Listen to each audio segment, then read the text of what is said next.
but you're my only kryptonite. And sometimes I feel like I might cry, 'cause we're headed for doomsday. Up, up and away. Up, up and away. There's nothing much more to say except up, up and away.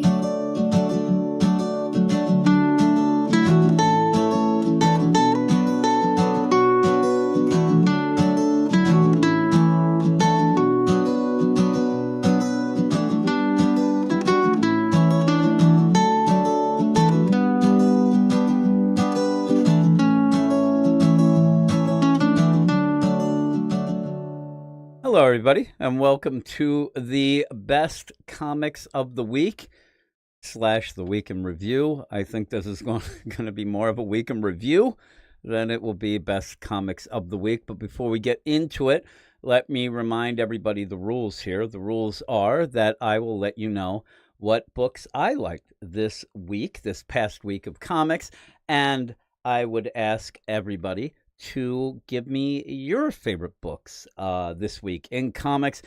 Just because I don't like the things, or I don't mention the things that you like, doesn't mean I didn't like it. Might mean that I didn't read it. Maybe I'm not reading it at all. And I say it every week, but it's one of those plays that when you do tell me what different things that you like that I didn't mention, that may get me to read some more things or get some other people who see this going on, either in the live chat or in the post replay, whatever they call it. And then some people might even pick up some really good books. And there aren't enough people buying enough books nowadays, so that is always a good thing. And I've actually picked up a couple books and even had some new favorites that I got from people telling me in the chat of this show, so that's pretty cool. Now we are kicking in. Not too many people on the live stream just yet, but that's fine. Again, if you aren't watching it live, you always can jump in and watch it every every Sunday night, 7 p.m. Eastern Standard Time. Now, I will say that you have one of those things in television, the lead-in, the kind of deal. They always have, what's leading into this, or Seinfeld led into that. That was always, the big thing, like Thursday nights, right? So in this, though, it might not be a great lead-in to have just done a 2.5, almost 3-hour show just a couple hours ago. I think people might be done with me. But if you do end up wanting to get involved in the live chat, in the whole live deal, go to our comics channel, the Weird Science YouTube comics channel, and check it out, and maybe even subscribe and put on and click on the notifications so that you know when the show goes live, which maybe nobody knows right now. I don't know. This is the least amount that there's ever been. So I'm going to just go through this very quickly. It's probably not going to be very long because, lo and behold, I didn't like any books this week. Now, I didn't read all of them, but the ones that I did, they don't quite make the show. Me and Gray, when we first started doing the best of, the one thing we decided, because you kind of have to get some rules, some in the background rules, and it was a book had to be an 8 out of 10 or higher to actually make the best of. And we ended up where we didn't want to end up saying, hey, this one is best of because everything else stunk and whatnot. And I see Josh, you showed up in the deal. I actually mentioned you earlier, Josh, in the Sunday Comic Talk, which we had a lot more people in that one.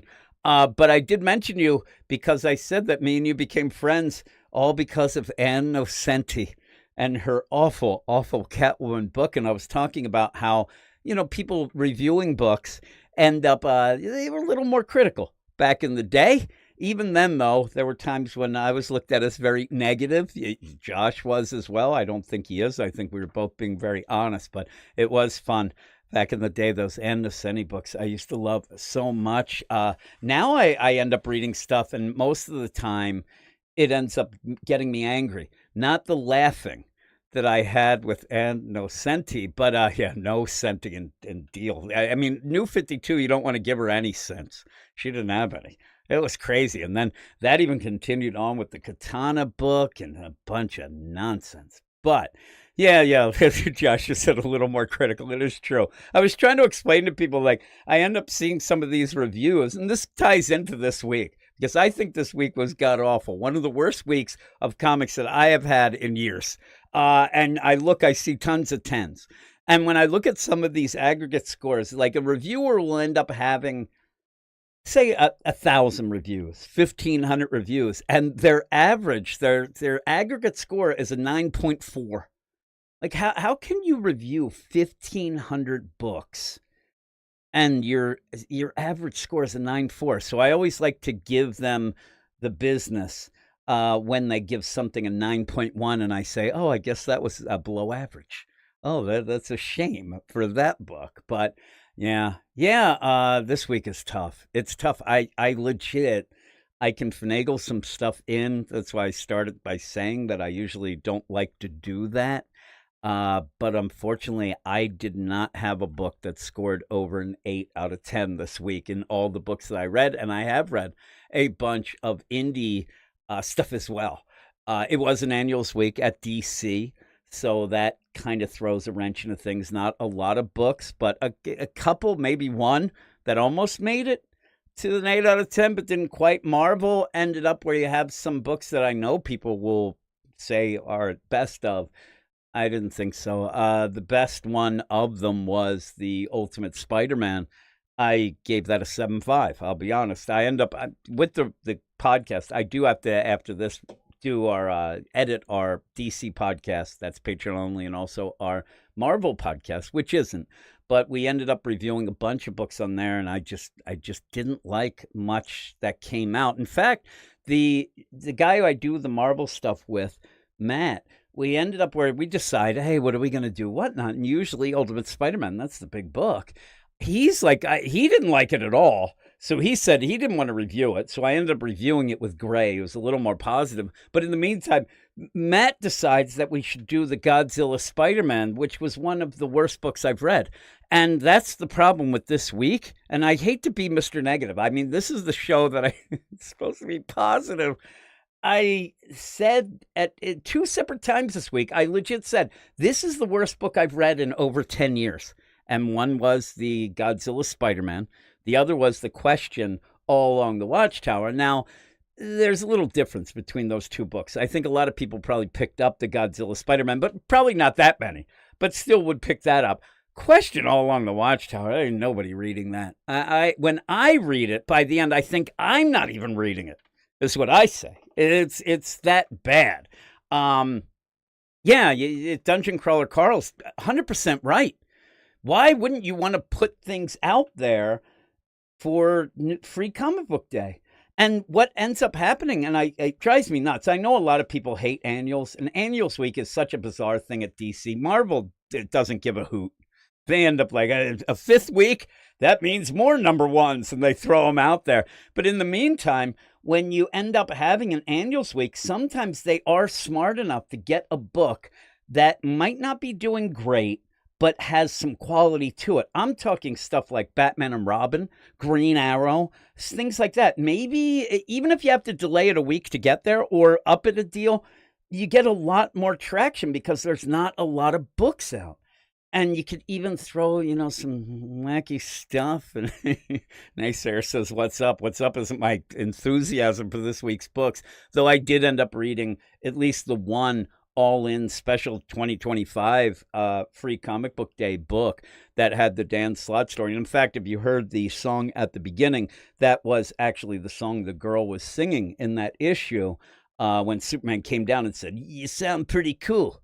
Like, who do you think you are, Alanis or something? I want him to say something like that. But I added some lyrics to it. You can tell it's when it gets miserable, when I end up going. And Josh said that I hate comics.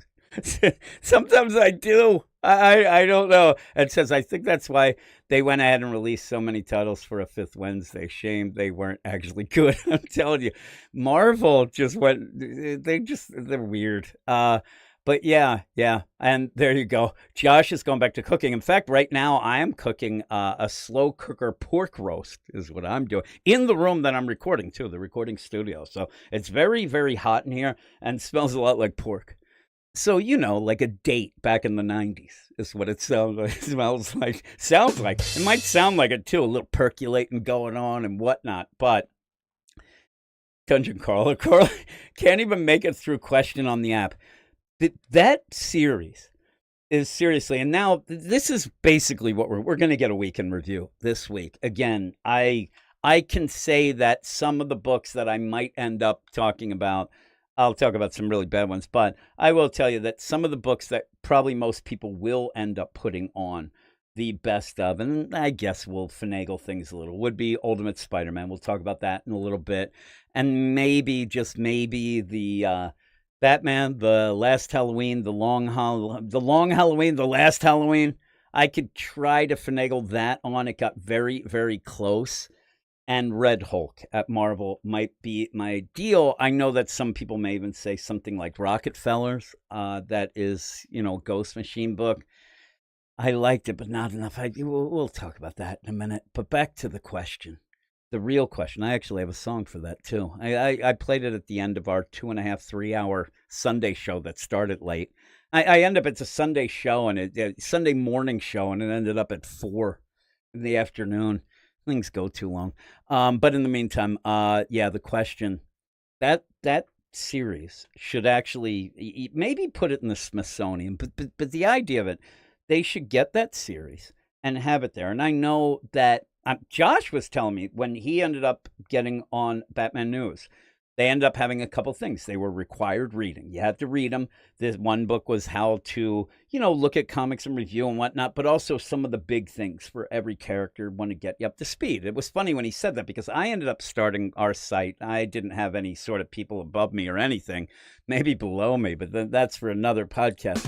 That's the After Dark podcast. But I ended up not doing as much as he said that they made him do, but still kind of did my due diligence. That's another thing that I think that there is a lot of things missing nowadays. But in the meantime, they should use this question all along the Watchtower, the Alex Segura book. Have every new writer at DC read that. Read it a couple times and then just say, don't do that. That's what you do. They come in, okay, I've read it 6 times. What do you want me to do with it? Don't ever write like that. That book had just, that's what Brandon, there is none. I'm telling you, I'm going to have to finagle the numbers, which I will a little so we can have a little bit of discussion with them. But in the meantime, this week stunk. But again, Alex Segura and that question all along the Watchtower, that book started with an awful premise. It then molded into hand waving and plot holes that then turned into plot holes and hand waving that then turned into Deus Machina that then turned into I don't even know what. By the end, he was explaining things that were explained differently but badly the first time in a different way to then say it was that book was complete and utter garbage. It made no sense from the beginning. First off, there's a thing called going too big. Maybe not in dating, but do you have that whole thing that you cannot have a Watchtower that has all the heroes on it, including the Trinity, including the Green Lanterns, including all that, and just have a select few around when Cyborg Superman comes out of the crazy Phantom Zone and takes it over, blows it up, takes it over again, blows it up again. Just the idea, again, we'll just talk about this for a bit. That series, miniseries, it went from Renee Montoya is the sheriff in charge. Hey, the new sheriff in town. They give her a Phantom Zone shotgun. They explain that is something that if you shoot somebody with the Phantom Zone shotgun, it will put them in, lo and behold, the Phantom Zone. So by the end, what she ends up doing is shooting Vic Sage, the original question, shoots him. It doesn't send him to the Phantom Zone because he's under the control of Cyborg Superman. It breaks the control of Cyborg Superman. And she says, I thought these were supposed to send him to the Phantom Zone. Oh, well, and then moves on and starts shooting everybody else.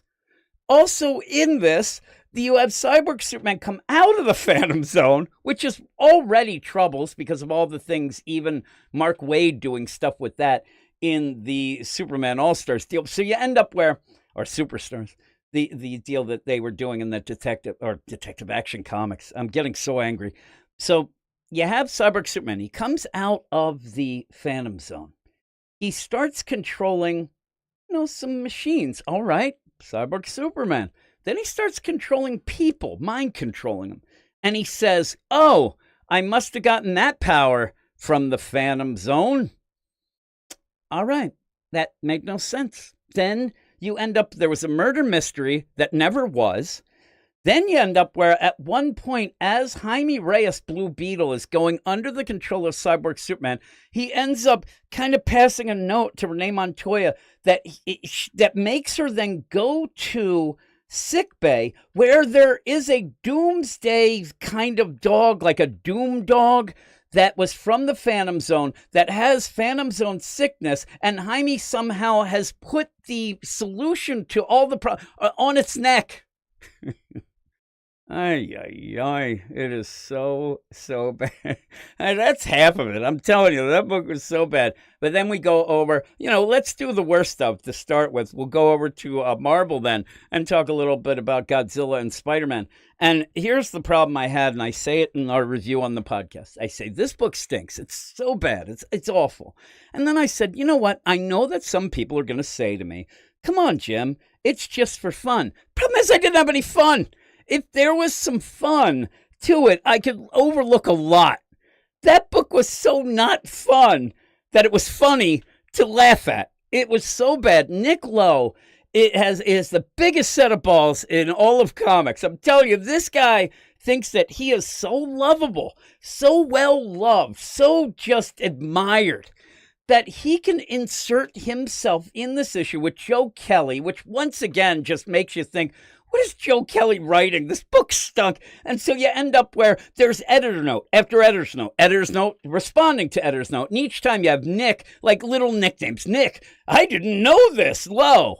Instead of like, Nick, I'm a real asshole, Low. That's what, Nick, I brought Spider-Man to an all-time low. That's what you needed. He likes to, yell and scream at people and then thinks that people are going to be like, oh man, that Nick Lowe, he's so lovable. Look at this guy. He's a douche. I end up, every time I see his picture, I get angry. That picture even looks like he's like looking down at you. And that picture of his. Yikes. I'm looking at the chat now. That's what this week is. It's so bad. You got Brandon said this week absolutely miserable. If you read Marvel and DC exclusively. I'm telling you, Brandon, I didn't even like many, or if any of the indie books that I read either, even some of the bigger ones that people usually like. Naysayer said I had to take a month off comics. I got a new truck and I had to tighten the budget. It sounds like I didn't miss much this month. I'm trying to think of the entire month. Maybe that's the thing. If I had a better memory, I'd actually have like a month in review. But yeah, I don't really remember. But I did really like the Absolute Wonder Woman this month. Yeah, this might be about it. Anything Green Lantern I liked, I believe, this week. Yeah, that's about it. Yeah, there's not much. There's not much going on. Brandon said, frankly, it'd be justified. All books atrocious across the board for Marvel and DC. I bought the Godzilla Spider-Man and threw it across the room. I make the joke sometimes, and my joke, I read digitally. So people, and most people who listen to our shows would know the idea I read digitally. And I say, I want to toss the book out the window. And I mean, I'm going to grab my computer or my tablet and just chuck it out the window. That book was so bad. Just so, speaking of which, ASM stunk this month. I'm going to now go through with Naysayer. Never, ever read One World Under Doom. That book is complete nonsense. Yeah, there's some tough things. That's why I like the show to be the show of, hey, everybody, while we are getting mad at a lot of things, and I hope that I don't come off, I think I come off more as a crazy lunatic If you were in the area, I'm in the Philadelphia area. If you're in the Philadelphia, New York area, and of some age or whatever, sometimes I feel like I sound like Crazy Eddie. I'm just screaming and yelling, right? But I don't. I hope I don't come off as like really hateful. Like I really like, maybe I do, but I'm not. I don't do the videos of this is the worst, or what are they doing here, or that person's hair, or whatever the deal is. So when I go and do this show, I want to just kind of like, hey, look, see, I like some stuff. And it's more for, I usually use this show and hopefully use the show to actually convince some people who do keep saying everything stinks to then realize not everything stinks. You might have to look a little harder some weeks. You might have to look some other places, some nooks and crannies that you don't usually look at. And you'll end up, finding some things. You ain't finding shit this week. It's so bad. But maybe, just maybe, the free comic book days can help you, because if I'm going to actually give one book a thumbs up, one book that I will put at something, it's the only book that I read from Free Comic Book Day because I don't have a comic store near me.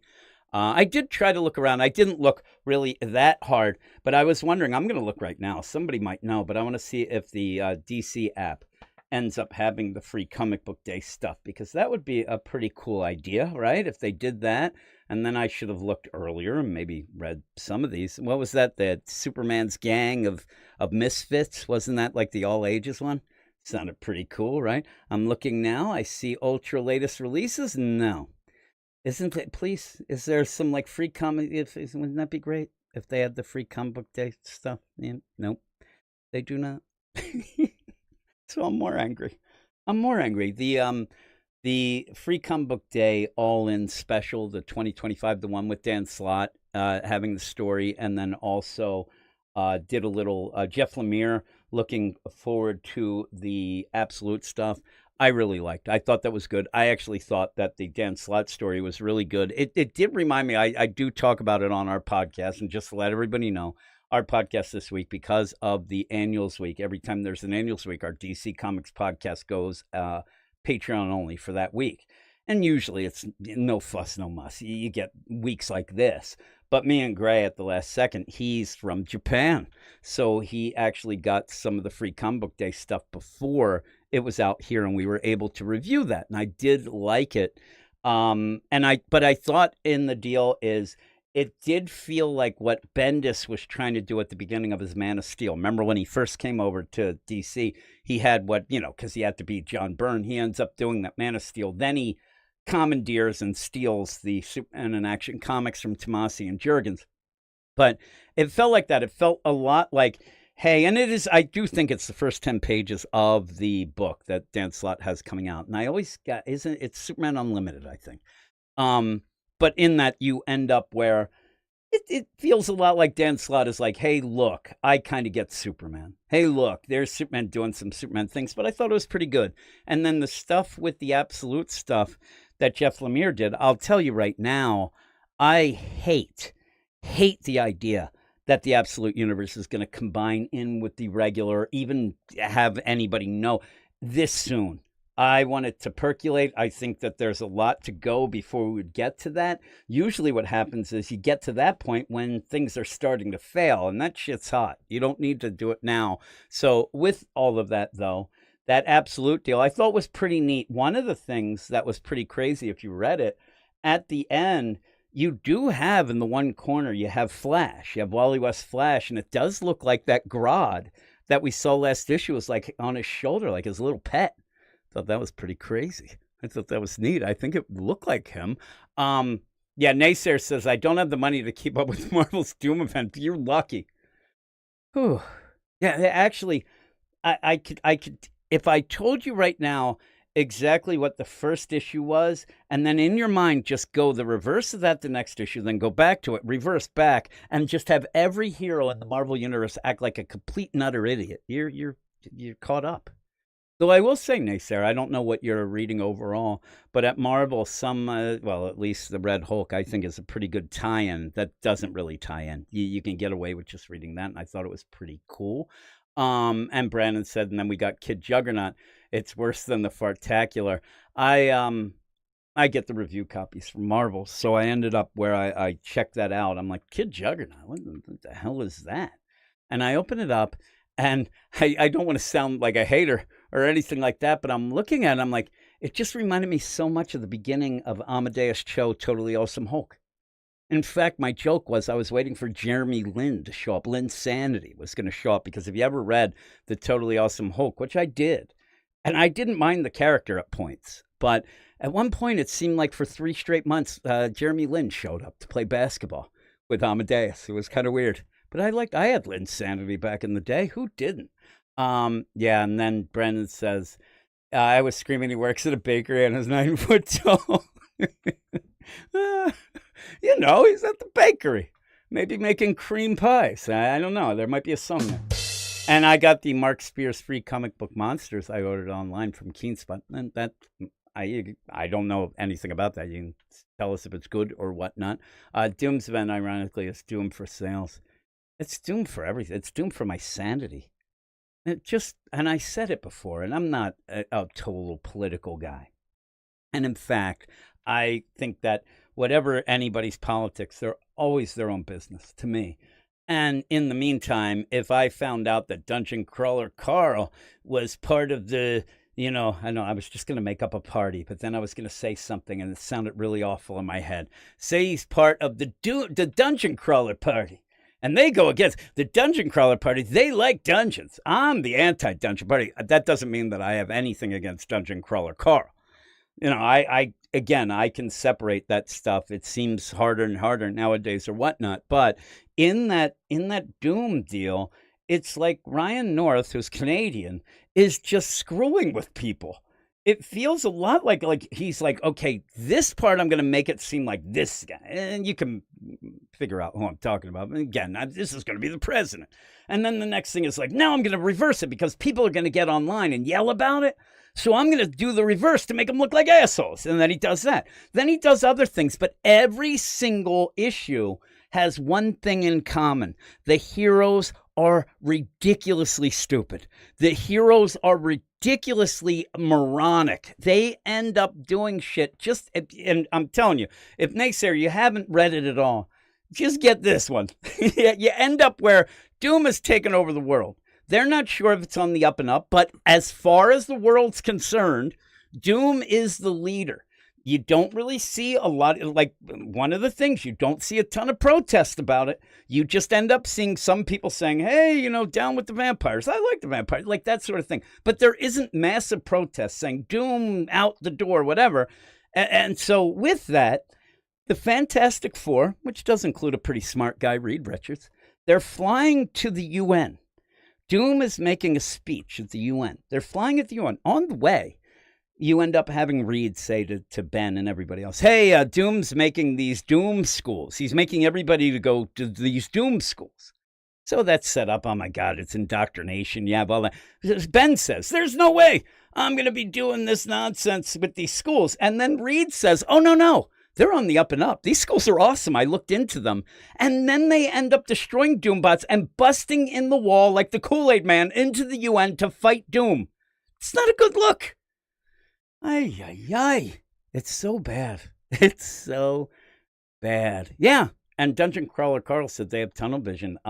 They do. And in that, again, every time I go to say this, I always think that it's going to cause trouble. But I'm not saying this is the worst part. I have to sit there and say, listen, I'm not saying that this is what I think or what everybody would, whatever. But if you really think about it, if you really think about how it is and wherever you lie on the situation, that's up to you, right? But if you think about this, you end up Doom is the world leader. The heroes, they go, even in this issue, they go and read the minds of the world leaders and find out that indeed Doom did not manipulate them. And yet they still won't accept it. They end up attacking Doom and the UN. They end up attacking Doom at Latveria. And what do they keep saying? Doom can't possibly be the leader. We do not agree with this. As if they think that there was, a bad election. It seems like they're election deniers and they're heroes. And whether or not whatever you end up thinking or whatever you lie on, It's a really weird thing to do with heroes in the DC or the Marvel universe. These are smart guys. Also, just to let you know, when you don't know if somebody's on the up and up, find out before you attack them. They're actually finding that out while they're attacking them, and get the word halfway through the attack.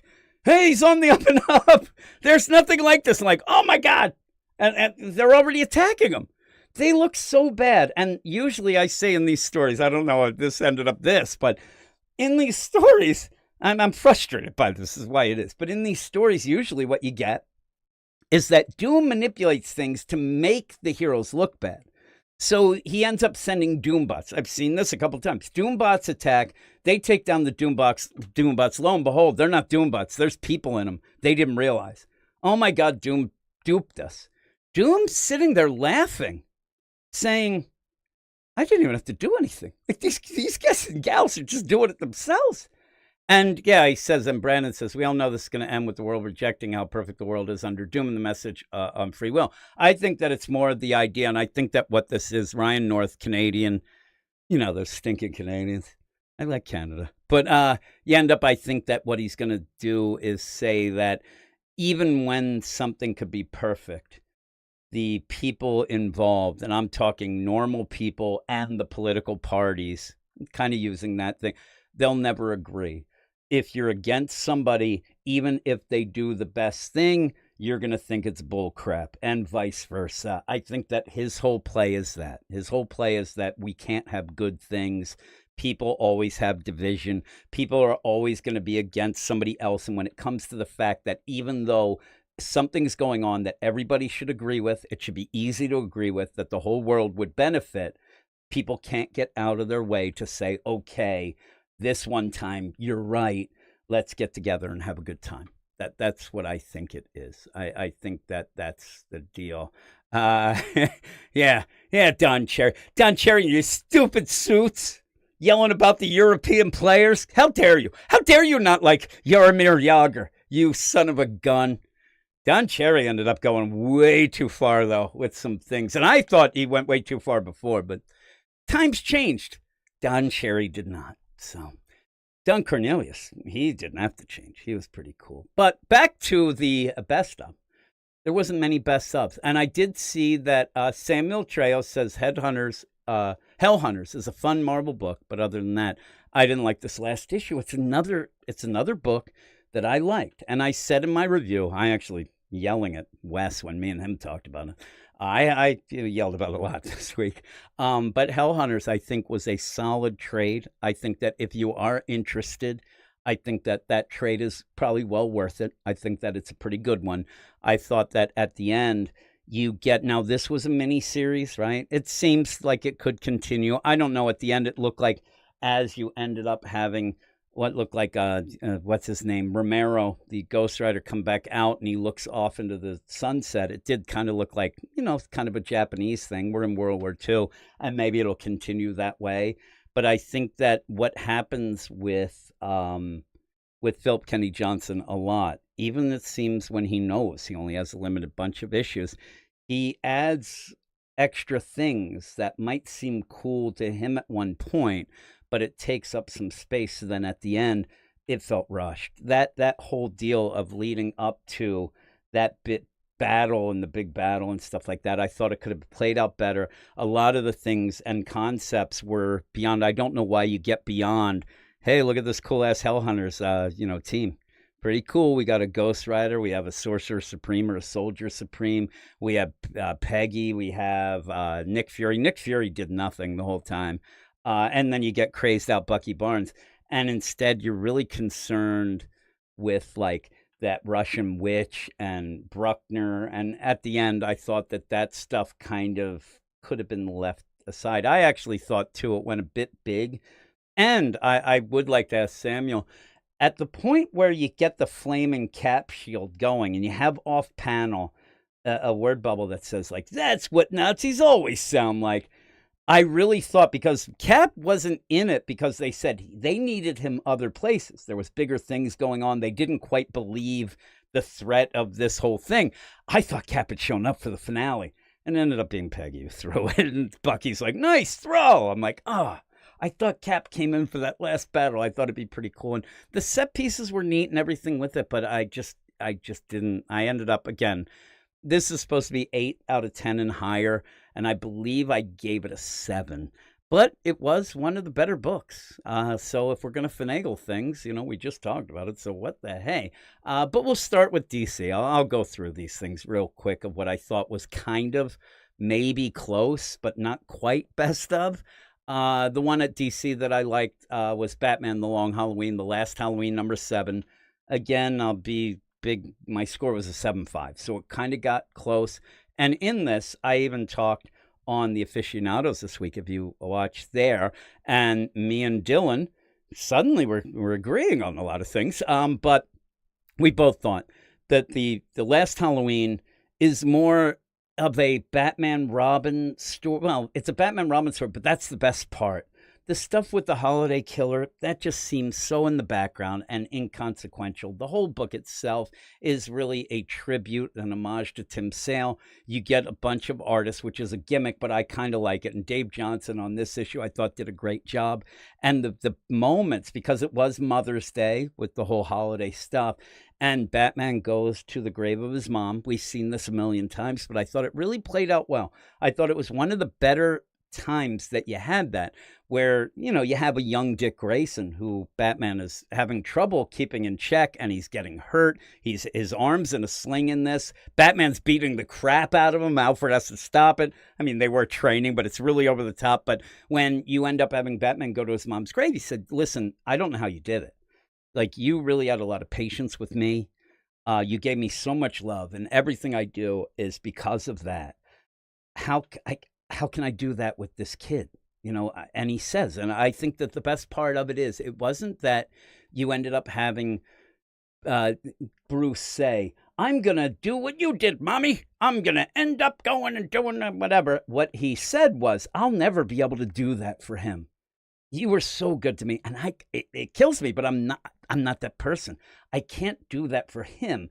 All I can promise you, and he's again, a lot of times with Bruce, in my mind, he does end up having these quote unquote conversations with his mom to kind of get things off his chest, to kind of tell her, but in his mind, the whole play of it, saying, I'm doing the best I can, and I hope that you would have approved. And he says, in a good moment, says, I will keep him safe. And I will make sure that he's prepared for things, and I'll keep him with a purpose. I'll give him a purpose, and I'll keep him safe. And the purpose part, kind of at first, I was like, okay, well, keeping him safe, that's a big thing. And boy, he has problems with doing that with Robins, right? You know what I'm saying? But the purpose deal is a big thing because it's just recent that his mom, Dick Grayson's mom and dad, the Flying Graysons, ended up dying. And at that point, he knows that Dick needs a purpose. Now, the problem is, and a lot of times with these year one things and early, is that Bruce never can get past the idea that other people wouldn't have that same drive or purpose that he did. But in the meantime, you do have some good moments. And you also have some good moments with Alfred, actually kind of roundabout way of trying to explain to Dick Grayson that, you think, and at one point, Dick Grayson says to Alfred, why does he hate me? And Alfred says, he does not hate you. He doesn't hate you at all. He's just worried. And then roundabout way kind of gets the play of, hey, listen, kiddo, you're probably the only one that really understands how he feels, and he the same back at you. You guys are very well connected with this tragedies that happen to you, which sucks, but you have each other, and go with that. And it really made me, say in our review of it, me and Gray did it, that, yeah, this is why you need Alfred. I know that the Robins are older, but Damian desperately could use Alfred. And if Alfred was around in the Philip Kennedy Johnson Batman and Robin book that I love, it's my favorite book at DC right now, maybe Absolute Wonder Woman's almost getting there, but it is Batman and Robin by Philip Kennedy Johnson. And if Alfred was there, I think that things would have went so much more smooth when Damian says, I want to do some other things, or I want to kind of go and do the stuff at the hospital, because he was always there to stop Bruce from being full out Batman. Instead of Bruce being Bruce, he would end up Bruce as Batman. And Alfred was always there. And Alfred was always that kind of softer touch that I think that He is very well missed. And Dungeon Crawler Carl says, yeah, I do too. That's why, and really the moments in even the Mark Waid year one, Batman and Robin year one, which I do like. I know that some people are against Mark Waid, but it's good. Though in that one of the funny things is anytime Batman wants to get serious, I swear to God, it would make such a good cartoon because he starts talking serious and then the camera pans over and Dick Grayson's doing somersaults and he's doing handstands on rails and things because he's so bored with, he has no attention span. I know how it is. But the idea, most of the times in these year ones, especially with the Dick Grayson one, even the Jason Todd, all the things like that, when you first get a new Robin, Alfred is so good at being the feels guy. And that's what you kind of miss in these books. Even if it's like one of those where you can play a story of Batman's colder. Like the idea you could go, Tim Drake, who, jumped on and said, I'm going to be Robin because Batman needs a Robin. I think that somebody ended up at this point. I know that people wouldn't have gone full out, but maybe there would have been somebody out there that could have said almost the same thing. You need an Alfred, and I'll do that. I don't know who it would be. What old guys? Jim Gordon? It'd be the Alfred. He's like, I don't know how to make these damn cucumber sandwiches. I'm from freaking Chicago. I'm from Chicago. I'll end up making you deep dish pizza nonsense. And then Batman's like, this isn't pizza, and slaps him. You get a new meme. It'd be pretty cool. Yeah, I miss Alfred as well. And when he went away and Tom King had him killed by Bane, that wasn't really all Tom King's fault. He's come out. He throws people under the bus all the time. But the idea of it was going to be 5G stuff, and it was going to be the reason why Batman retired, because then Joker was going to end up killing Bane, all this crazy stuff.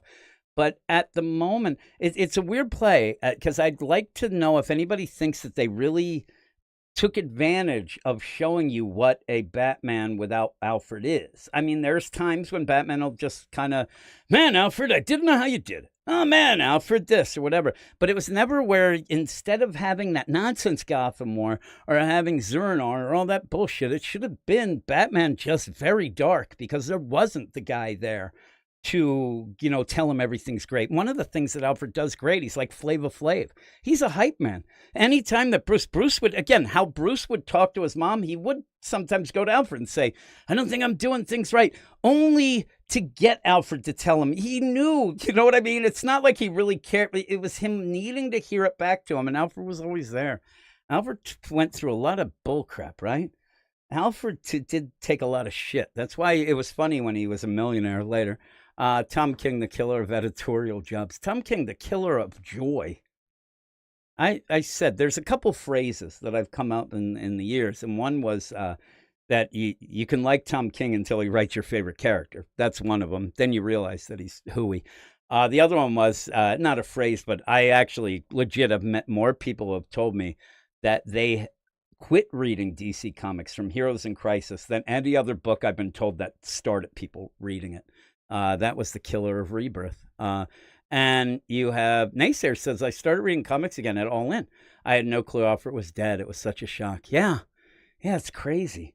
It was really crazy. And it's lasted a while. I'll give him credit for that, but not really. Sometimes you end up where, remember when they used to say, hey, you can't trust somebody being dead unless you see the body? No, it doesn't even matter. You could see the body being thrown in a wood chipper. They ain't dead. By whatever character it is, you could guess. All right, I think they might be back. I think they might be alive. But that's it for DC. Get back to the best of, the weirdest best of ever. Yeah, that was it for DC, though I did say that I really did like the All-In Special 2025. Actually, before we go on, I do want to ask Naysayer, because Naysayer ended up saying that just started reading comics again at All In. I'd love to hear like what couple of your favorite books are to see what you're going. I would guess, because they are good, probably Green Lantern, probably Aquaman. If you're reading newer stuff like that, I would say that you might like the Superman. And I don't know. I don't know anything that I'm just guessing because those are pretty good. And then, yeah, after Batman did nothing after Joker killed a person. Yeah. But again, the weird deal is there jokes, War of Jokes and Riddles. He didn't do anything about killing a person. He was walking around with that crazy ass symbol of the Riddler. Just walked. There should be people that still have pictures of that and end up like hate ads. Batman says he's good, but he was walking around with the Riddler symbol on after he murdered a kid. That was the worst. If you ever want to go back in time and hear somebody lose their mind every single issue, go and listen to our podcast when we went and did the jokes and riddles. I went nuts, and really, you'll see. I used to be a little more nuts back then. Also, an issue that a lot of people did love, but I went completely bonkers, was Batman 23 by Tom King, and it was The Brave and the Mold when Swamp Thing ended up doing that case with Batman. I thought that was the most utter nonsense. There were so many things wrong in the scope of that issue that having Swamp Thing and Batman as a combo, cool. You get to see Swamp Thing in the Batmobile. All right, that's neat. Everything else was complete and utter bullcrap, and nobody seemed to recognize. I got mad thinking that the whole world had gone completely mental and that I had to, break the chains or something like that. But that Jokes and Riddles, I got so angry that actually, I've talked about this before, there were at least 2 other podcasts at the time that took clips from our podcast to make fun of me about how nuts I went about it. And then lo and behold, both of those podcasts pretty much became good friends of mine then. I got word in the grapevine that they were making fun of me. I ended up listening, wrote into them and stuff like that, but they became friends, still friends with a couple of them, but they ended up later apologizing and agreeing with me. So there. Yeah. Oh, yeah. The Hawk Girl. That crazy Hawk. Well, the thing was, the Hawk Girl thing didn't even make sense in the continuity of all the things that were going on. It was just really, really seemed hateful. And it really killed me because that Josiah Axelrod, there were a lot of Eagles references in that book. And I ended up like, oh, man. Yeah, I'll tell you, though, I think I've mellowed out too much. This week on the podcast, I legit, I took a couple books. I took the Detective Comics Annual, Question All Along the Watchtower, and the Power Company Recharge with Brad. And probably for the first time, Brad probably laughs at this when he hears it. For the first time, I completely went nuts on Brad and started yelling at him, just as if he was Eric. It was great. I started yelling at him, then I felt bad. But it was more about Detective. I started screaming and yelling. And then I know he was trying to trigger me, and I got angry. Naysayer said Absolute Wonder Woman and Absolute Batman are great, but my favorite is Batman and Robin. And the funny thing is, when I said some of the issues or whatnot, it's weird that I don't think of. I already said Absolute Wonder Woman is probably very close to being my favorite book, but I forget and not mention them when I'm thinking. When I think of best books or whatever in the overall deal, I think of in continuity, but I shouldn't because, yeah, Batman's really good as well, and Superman's getting better. I know that there's some people. I was screaming at him this week. Brandon might know. I was screaming at him about Superman, and I was trying to upset him. But Batman and Robin's really good. I wish that they gave it a new #1, and if they did, it might be able to progress past the story because I think that they've now told Phil Kenny Johnson to let the story ride for a while. Nightwing. Oh, see, this is the thing. Naysayers, you're singing my tune. Nightwing is my favorite comic book character. I had DC subscription of Nightwing for years. He's the worst character ever now. Nightwing's my favorite character as well. And I always say, Nightwing's my favorite character, but more in general, Dick Grayson, any iteration. I love Dick Grayson. I always think that he's my favorite Robin. He's my favorite whatever. He's my favorite Titan. He's my favorite Teen Titan. I love Dick Grayson. I think he's so great. And I ended up like Naysayers. I don't think you would have went back, but the Rick Grayson era was awful. We reviewed every issue of it, every single issue of Nightwing when it was Rick Grayson. So when Tom Taylor got put on the book, I ended up very excited. I hadn't loved everything by Tom Taylor that was recent, but at one point I really did like Tom Taylor. I'm one of the guys who likes Injustice. I thought that was real fun. And in the meantime, some of the other things that he did, I did like as well. he kind of changed over the years. At one point, I did say he was a guy who just seemed to like to write comics. Then things got to him. I think online, kind of grandstanding and making people, maybe playing to a certain crowd. I don't know, but things changed. So when he got on Nightwing, first issue I thought was really good. And then the second night, if people listen to the podcast, I'm not making this up. About the third issue, where most people still loved it, I said to Eric on the podcast, something's wrong here. Like, they're not doing anything. And I said, the big thing is Tom Taylor, I think he thinks that he's Dick Grayson's PR agent. He's now the PR agent instead of being a writer. And you're adding too many people into the books, the Titans specifically. Wally at one point says, I'm always going to be zipping around watching. You changed a power level in a book that's more street level. And that really was something that I thought was a real big problem. It did become a problem. But as it kept going on, I kept saying on the podcast over and over, this book is just, I said, I even asked Tom Taylor. He didn't respond. He follows us, and I've talked to him, and he's a nice guy. But he didn't respond. When I said to him, what do you think's going on with Dick Grayson that you need to, every issue, try to convince people that he's a great guy? Because he is a great guy. Everybody knows that, even if they're not big fans, but big fans know this. And he never answered me. And the problem is that just because the Rick Grayson stuff came before, that was just an awful storyline. Again, coming from Tom King book where you shoot Nightwing in the head. That didn't mean that Dick Grayson himself was damaged as a character. It was that you had a real shitty run because of what you ended up doing. So I end up saying, like, why? So then you keep going on and on. Then, lo and behold, he starts adding things in from the Rick Grayson run, something that everybody hated. And I just thought, oh, God. And then John Kent, all the problems that people have with John Kent. My biggest problem was when Tom Taylor comes out and says he'll never punch anybody.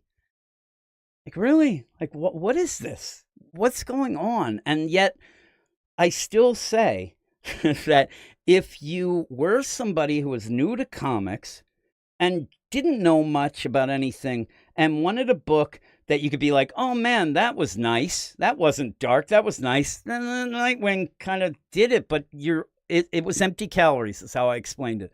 It was like a diet soda. You go in and you're like, okay, actually it's not. It's more like regular soda. You end up drinking the soda and you're like, man, this is so sweet and it's awesome. This tastes great. And then afterwards you're hungry as hell because you didn't get any sustenance from it. You end up where it's just empty calories that just end up dropping and you have nothing. And that's, again, I'll stand on that wall forever. That Tom Taylor Nightwing run got an Eisner, and it was a book that really never did anything. Did nonsense. It drove me nuts a lot of times, but yeah. That ending. I'm sure that Brandon's talking about the ending of Detective Comics. Tom Taylor fooled me. I thought that story had something going on, but as that went on, I started realizing, yeah, this is going to end up really bad. It's not going to make sense. And Scarlet and Dr.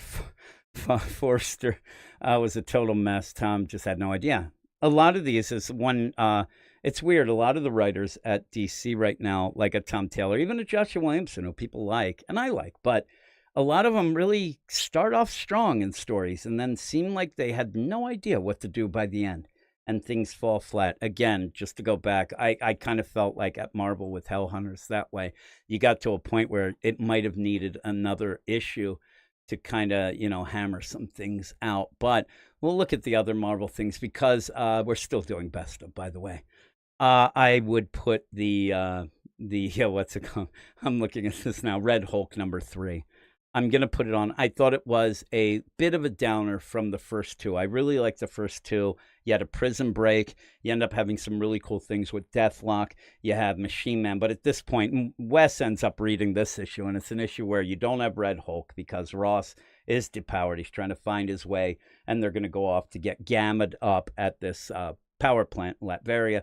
And Machine Man is out of commission for the moment, but it is Ben Percy and Jeff Shaw on art. It still, I think, is the best thing coming out of One World Under Doom. I think that it plays out pretty cool. You end up where Doom was running a lot of scenarios with these villains, and these were, AI type based things where, hey, let's see what would happen if we sent the Red Hulk into China and did this and whatever. And supposedly, what he did was through these sort of scenarios, he worked out all of the implications of anything to then realize what he needs to do for the world peace that he's doing now. But in this Red Hulk book, it really is, in my mind, one of the, if not the only book at Marvel right now showing that Doom really isn't on the up and up. They're really trying to play off the idea of, no, Doom's on the up and up. Like, hey, but this shows that he is very manipulative. He's doing bad things to get good results, I guess. But it's still, he has these guys. Now there's only 3 of them. Because it did, there was a funny part in this, if you end up reading it, where one of the villains, he kind of gets taken out. But in the meantime, it's Riker, by the way. You end up where, in that, if they get out, if Ross gets out, or they could actually kind of pull the plug a bit on some of the Doom stuff. Because while they got out, they even said I think it was at the 2nd issue, saying, man, this place is huge. Like, there might be thousands of prisoners in here doing what we did.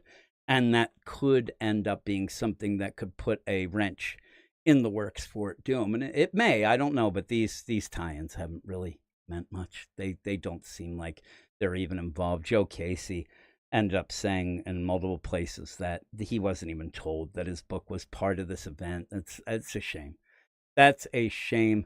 But that's kind of it for Marvel. I'll put it in. I know that people will get mad if I don't. Ultimate Spider-Man. It's a big issue. Reading it, I kind of got bored. I'll admit, I kind of got bored reading it. But the end is so big. Though, if you do listen to our Marvel podcast, I pretty much called it. I said, though I didn't know, I don't want to spoil it because a lot of people don't end up reading their books right away. And it is so big. It's one of the bigger things that happen in it. But I kind of thought that was what was happening, not exactly the person, but I knew that there was a dupe and things like that. So when you get it, though, there's hardly, the only Peter Parker Spider-Man in it is, and no, there's Peter Parker, not Spider-Man anyway, but it's more flashbacks. You're kind of going through some of the issues from before with Gwen and Harry meeting Mary Jane and Peter, but it's through a different angle. You see this, you know a little more. It's okay. At the end, the good thing is that if you're into the whole maker deal and that coming up, they kind of give you get a little pump for that. You're like, all right, let's take it to the streets with what they end up doing and saying. It's just weird. And in the meantime, every time I read the recap at the first page deal with the credits, it just bothers me when you end up having the idea of Peter's been Spider-Man for 15 months and he spent all that time fighting crime. I'm like, we really saw like 2 things. I mean, the panels that Peter is fighting crime, maybe 7 in this whole time. And it just ends up where I think we missed the boat on some cool stuff. And I think a lot of it was because we went by this monthly schedule. Each issue has to go ahead a month. And so you're missing out usually what seems to be of like 29 days. I did say, and if it's somebody in the chat now, I think of it all the time, and it makes me giggle every time, where when you get an issue that nothing happens, and like, just think of all the other days, what little happened then. I hate that progression of a month. I think that now people will agree or disagree with me because they'll say that the book was ruined from the beginning. But the Ultimate X-Men I like. Boy, it could really do better if you didn't have to go ahead a month because you get some cool cliffhangers that you never can resolve because we're now 2 weeks later. And they'll mention something or they'll do that, but it's just, it doesn't work out for me. I think that was a misplay. And the idea of Peter, we didn't get to see him train to be Spider-Man. And I know that some people would say, well, we've seen that a trillion times, but have we seen it with him being in his 30s? Have we seen it where May, who pretty much right away saw and figured out and, that he's like training with them or having everything like that. I think we missed out on a lot of really cool things going on of seeing him progress and worry that he's not going to be able to be Spider-Man. or at least the caliber that we're used to. Oh my God, look, he's older. He's not as good as this. He's not as quippy. He's not as this. I couldn't tell you right now what makes him any different besides the idea that he has a family and some kids because Nick Lowe isn't involved. But I would have liked that. I would have liked to have seen at a point, and there's some bigger points when he does step up, but wouldn't it have been cool if at that point he has to do something that we saw him fail a couple times just because he's not this spry young guy?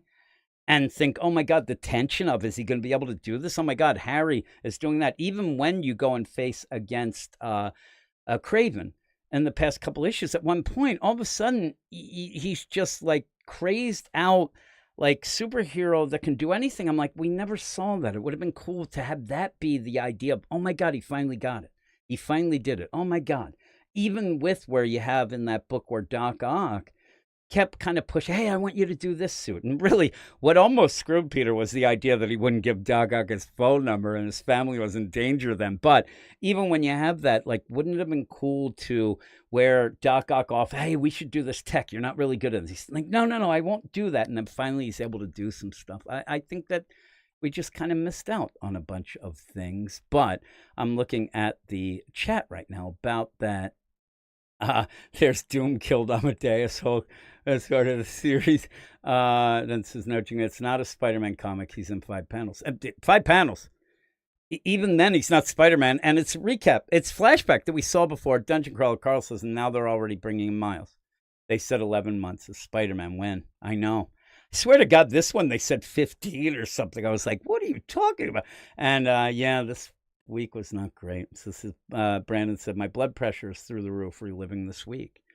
And again, I this is another bit of not soapbox deal, but this is why I know that the Spider-Man offices with Nick Lowe have completely dropped the ball, because people they'll praise the Ultimate Spider-Man book. And this is something I talked about earlier in the Sunday chat, about character work, but also about, giving maybe what fans want or developing some things that they might want or need. But the idea that Ultimate Spider-Man, I know that there's super fans of it. I've gotten in fights with some, and I get in fights with people legit that I say, I think that this issue's pretty good, and they'll fight with me. It's perfect. It's this. Like, you can't be positive enough for some people with this book. And then I sit there and think, why? Why is that? I mean, you barely get Spider-Man. You barely get any. Just the idea of the family. How many panels? Like, the family isn't really together a lot. And when they are, it's kind of weird. And so with that, though, it is just the idea that you're getting something that you always wanted. And they are well able to overlook a lot of flaws in that book. And I'll go on record. I said, I think people should start paying attention to me. It sounded really pretentious. But I told people, I remember when I ended up telling people on that aficionado show where I said that everybody was picking Detective Comics as one of their favorite books with Ram V. And I said, listen, this book is going nowhere. You guys are going to change your mind within a year. If it's still going with Ram V, you're all going to change your mind. You could go back, and I should find that crazy podcast and say it, where I said it. And I ended up where afterwards Skip, R.I.P., who I thought was a great guy, he was screaming at me. Wes said, Skip has never screamed at anybody. He was yelling at me because I said, you guys are ridiculous. And I guess they thought I was going to change my mind. And then lo and behold, within like 6 months, people start changing, going that. And I said right away that this Ultimate Spider-Man needs to do something more. It's not doing anything. It's just there, almost like sitting on its laurels of having the family, though I don't think Jonathan Hickman's that kind of guy. But I also don't ever really feel like he gets a lot of feels and doesn't really get the family dynamic as much. He's more of I don't know. That's just me. I haven't read tons of Hickman, but I get that feeling that the family part is there, but he doesn't really know how to take advantage of it to get an issue that if, say, trying to think, somebody who's not as good. I think that Peter J. Tomasi is really good at family stuff. Jeremy Adams. They may not be as good a writer as Jonathan Hickman. That's up to everybody's opinion. But I don't know that he can get that family dynamic very well. Yet he has it and people love it. So it's very odd. Naysayer said, I started issue 13 of Ultimate Spider-Man. Everyone says it's been super slow. Yeah, it is. And again, though, I hate one of the things that drives me nuts in life, but comics especially. This happens in politics too a lot. But the idea of, if I say that book isn't good, and the response from people isn't, oh yeah, it is because this, and this. Oh, I think you're missing this. This was a callback to that. What I get is, it's better than ASM. I'm like, all right, I think ASM is garbage. Like, it's better than garbage? It is, but how much more and why? Why push something as better than something that sucks? And that is something that I do think, if I get on my old man soapbox here, I think that that's something that drives me nuts, and it's been about the past 10 years that it's really come into play of people not saying why their thing is good, only saying that other things are bad. And that's not a winning attitude. I don't sit there and, when I used to play sports and things like that, I didn't want to just say, well, they're bad, so let's play down to their level and then squeak one out. I'm like, they're bad. Let's destroy them. Let's have fun and destroy the shit out of them. So, yeah. Again, I think that I did go on. I wasn't on the aficionados when the first issue came out, but I remember reading the Ultimate Wolverine, and I thought, yeah, everybody who wanted the X-Men, now they're getting the real X-Men, quote unquote. And boy, this book doesn't seem like it's set up to do much except show that the X-Men are in the universe. I said, I don't think, and I like Chris Condon, but I thought, I don't know. This doesn't seem like it has it. Black Panther ends up being a book that it's a really good Black Panther book, I guess, but only because there is no other Black Panther book, and Black Panther's really sucked in the past. It doesn't feel like it's any different, though, to me. It doesn't feel like it's an absolute anything or ultimate anything. It feels like it's just another Black Panther book. And the Ultimates, while I did get in a lot of fights with people, I said right away, this book is more about concepts. It's more about Dennis Camp wanting to get his personal opinions out on things. He wants to do this or that, and it's less on story, because I said, and I went on record before that Ultimates came out, I said this should be the book that blows the lid off of everything in the Ultimate Universe. This is the book that actually has heroes doing heroic things. Well, this is what I thought. And this will get the word out in the overall universe that there are heroes. Heroes are back. Heroes are now. Heroes are going, which would then inspire Spider-Man, which would then inspire Black Panther. And it never became that. That issue with Midas was when I was just like, really? I mean, you end up where, and also Gamma Island made me laugh. Me and Wes had a hoot about that. But the idea of Midas, where he bought the White House, and then you have the heroes come in and we're here to save America. We're here to save America. And the joke was at the end, the twist, oh, it's America Chavez. I'm like, oh, yeah, that's great. Yeah, Dungeon Crawler Carl, there's a lot more eating in restaurants and books anyway. Very odd. I blame the Joss Whedon Avengers. That seemed like when they're at the end and they're eating that shawarma or whatever, I think that like really infected some people's brains. That they thought that that's the crazy deal. Because, yeah, I did say, again, because this is a bad week, we could talk other things as well. But I do have a way where when I get them, especially Marvel stuff, where I go through, my first thing I do anymore is I get the review copies. This is actually, it plays out probably better, I think, if you have a physical copy. But one of my ways of thinking, okay, let me get the gist of what's going on in these books and whatnot before I read them. I'll then read them a couple times and then read them again right before the podcast. So I end up doing some due diligence. But when you page through a comic, even digitally, if you go through and scroll real quick through the pages and you don't see anybody doing anything, like everything is like, okay, like that's another person in the same position eating something else, or that, that it's bullcrap.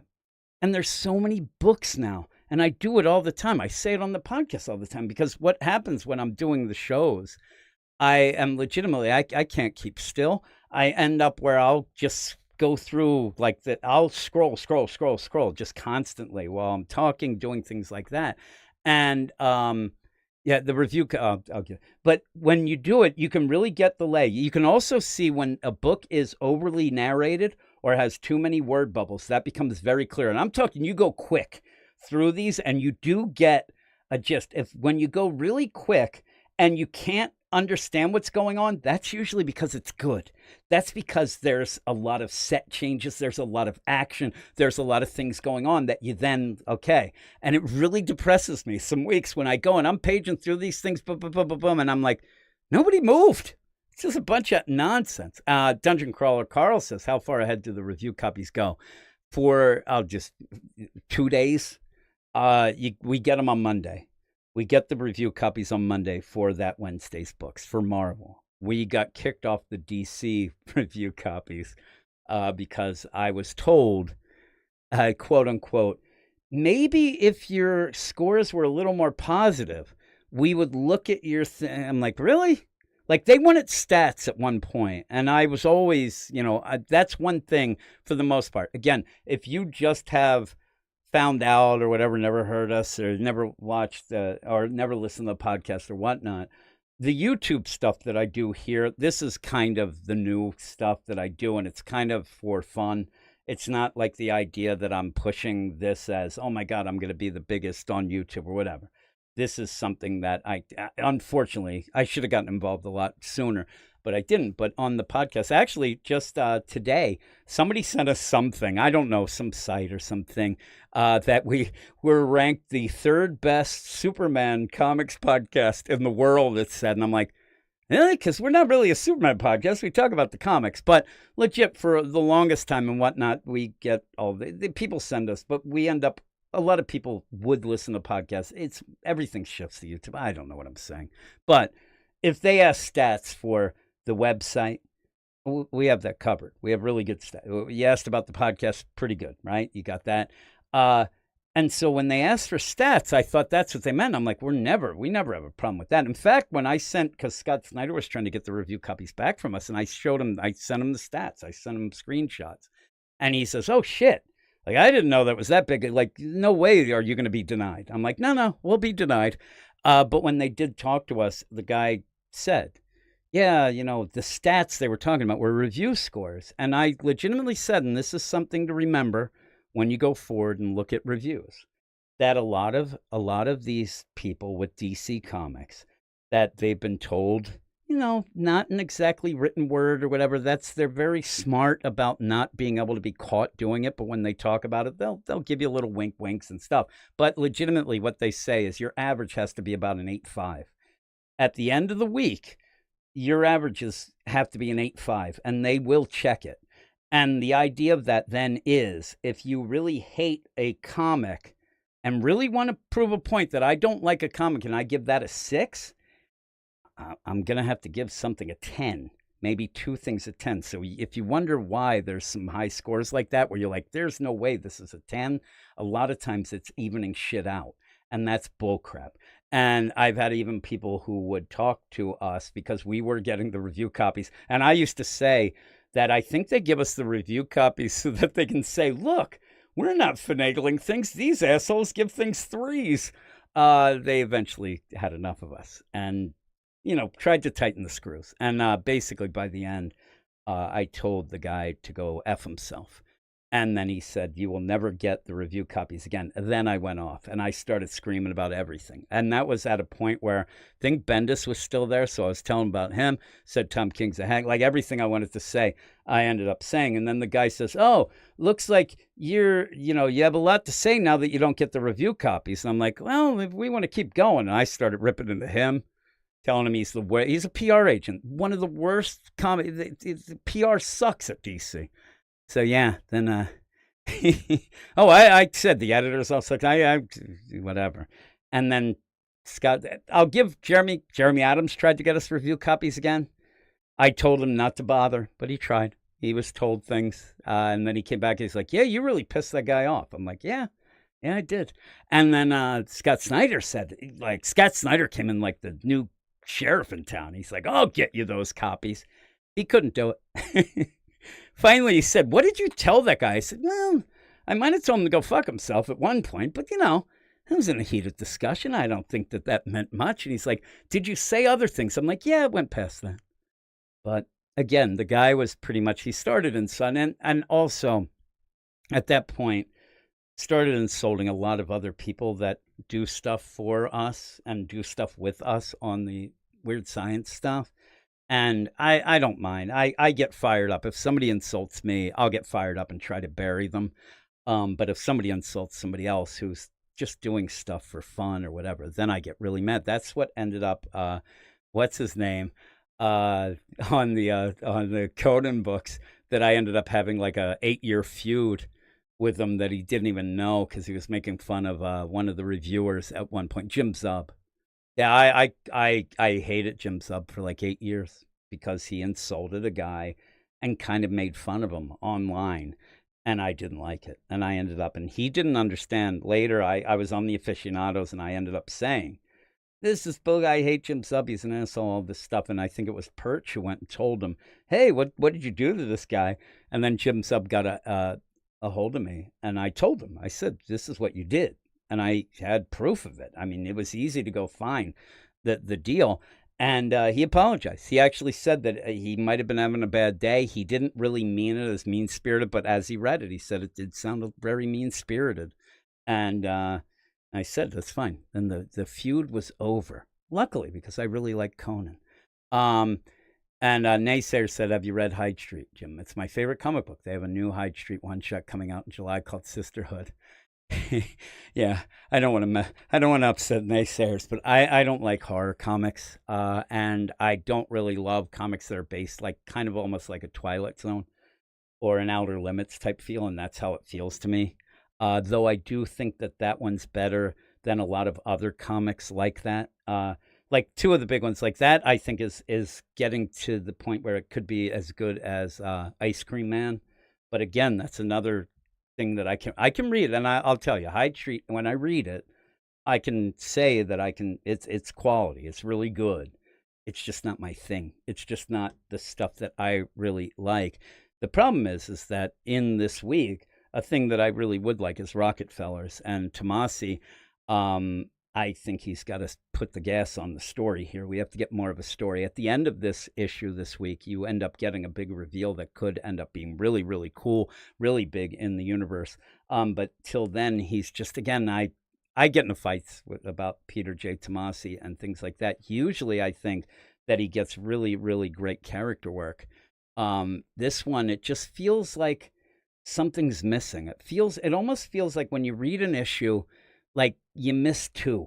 Like, it's issue 7, but it feels like you're only at issue 4.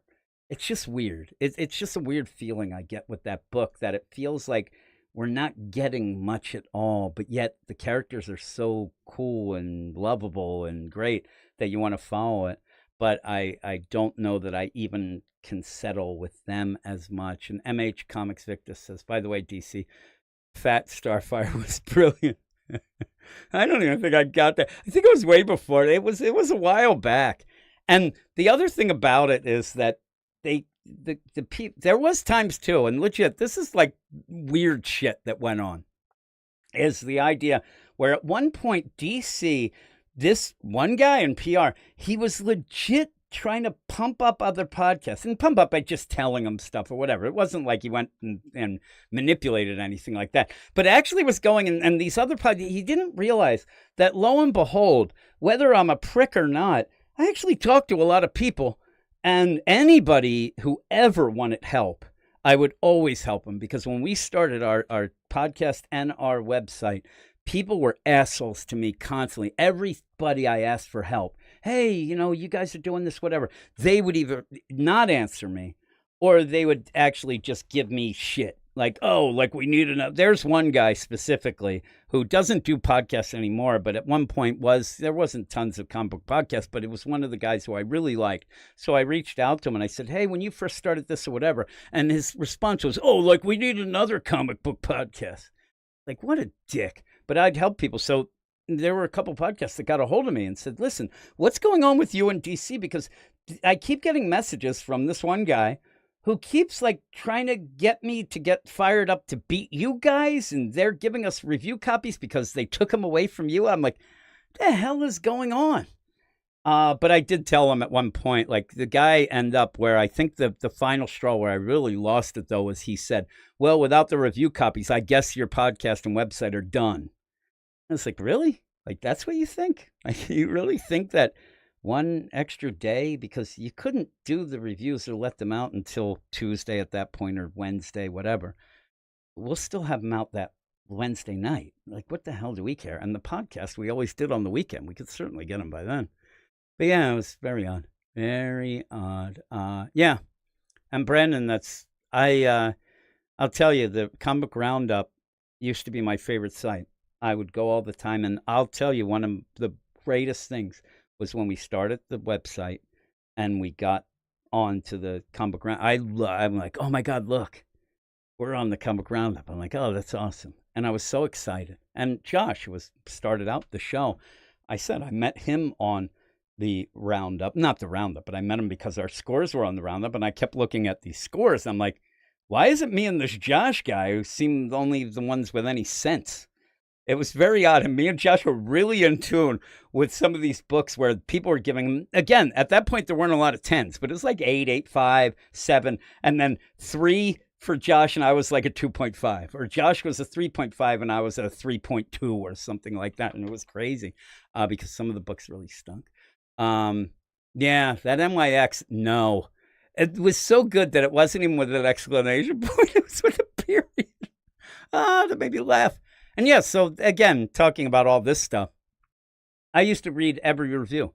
Basically Wednesday. At DC with that Tuesday stuff screwed everything up. But every Wednesday, whether I was at work or even afterwards during the shutdown, whatever it was, I would get up and I would immediately read all the reviews. I would read every review, and there were a lot more reviews then. And I would sit there, and me and Eric at work, when we were working together, we would discuss the reviews, and we would discuss them with people like as if like we knew them first person.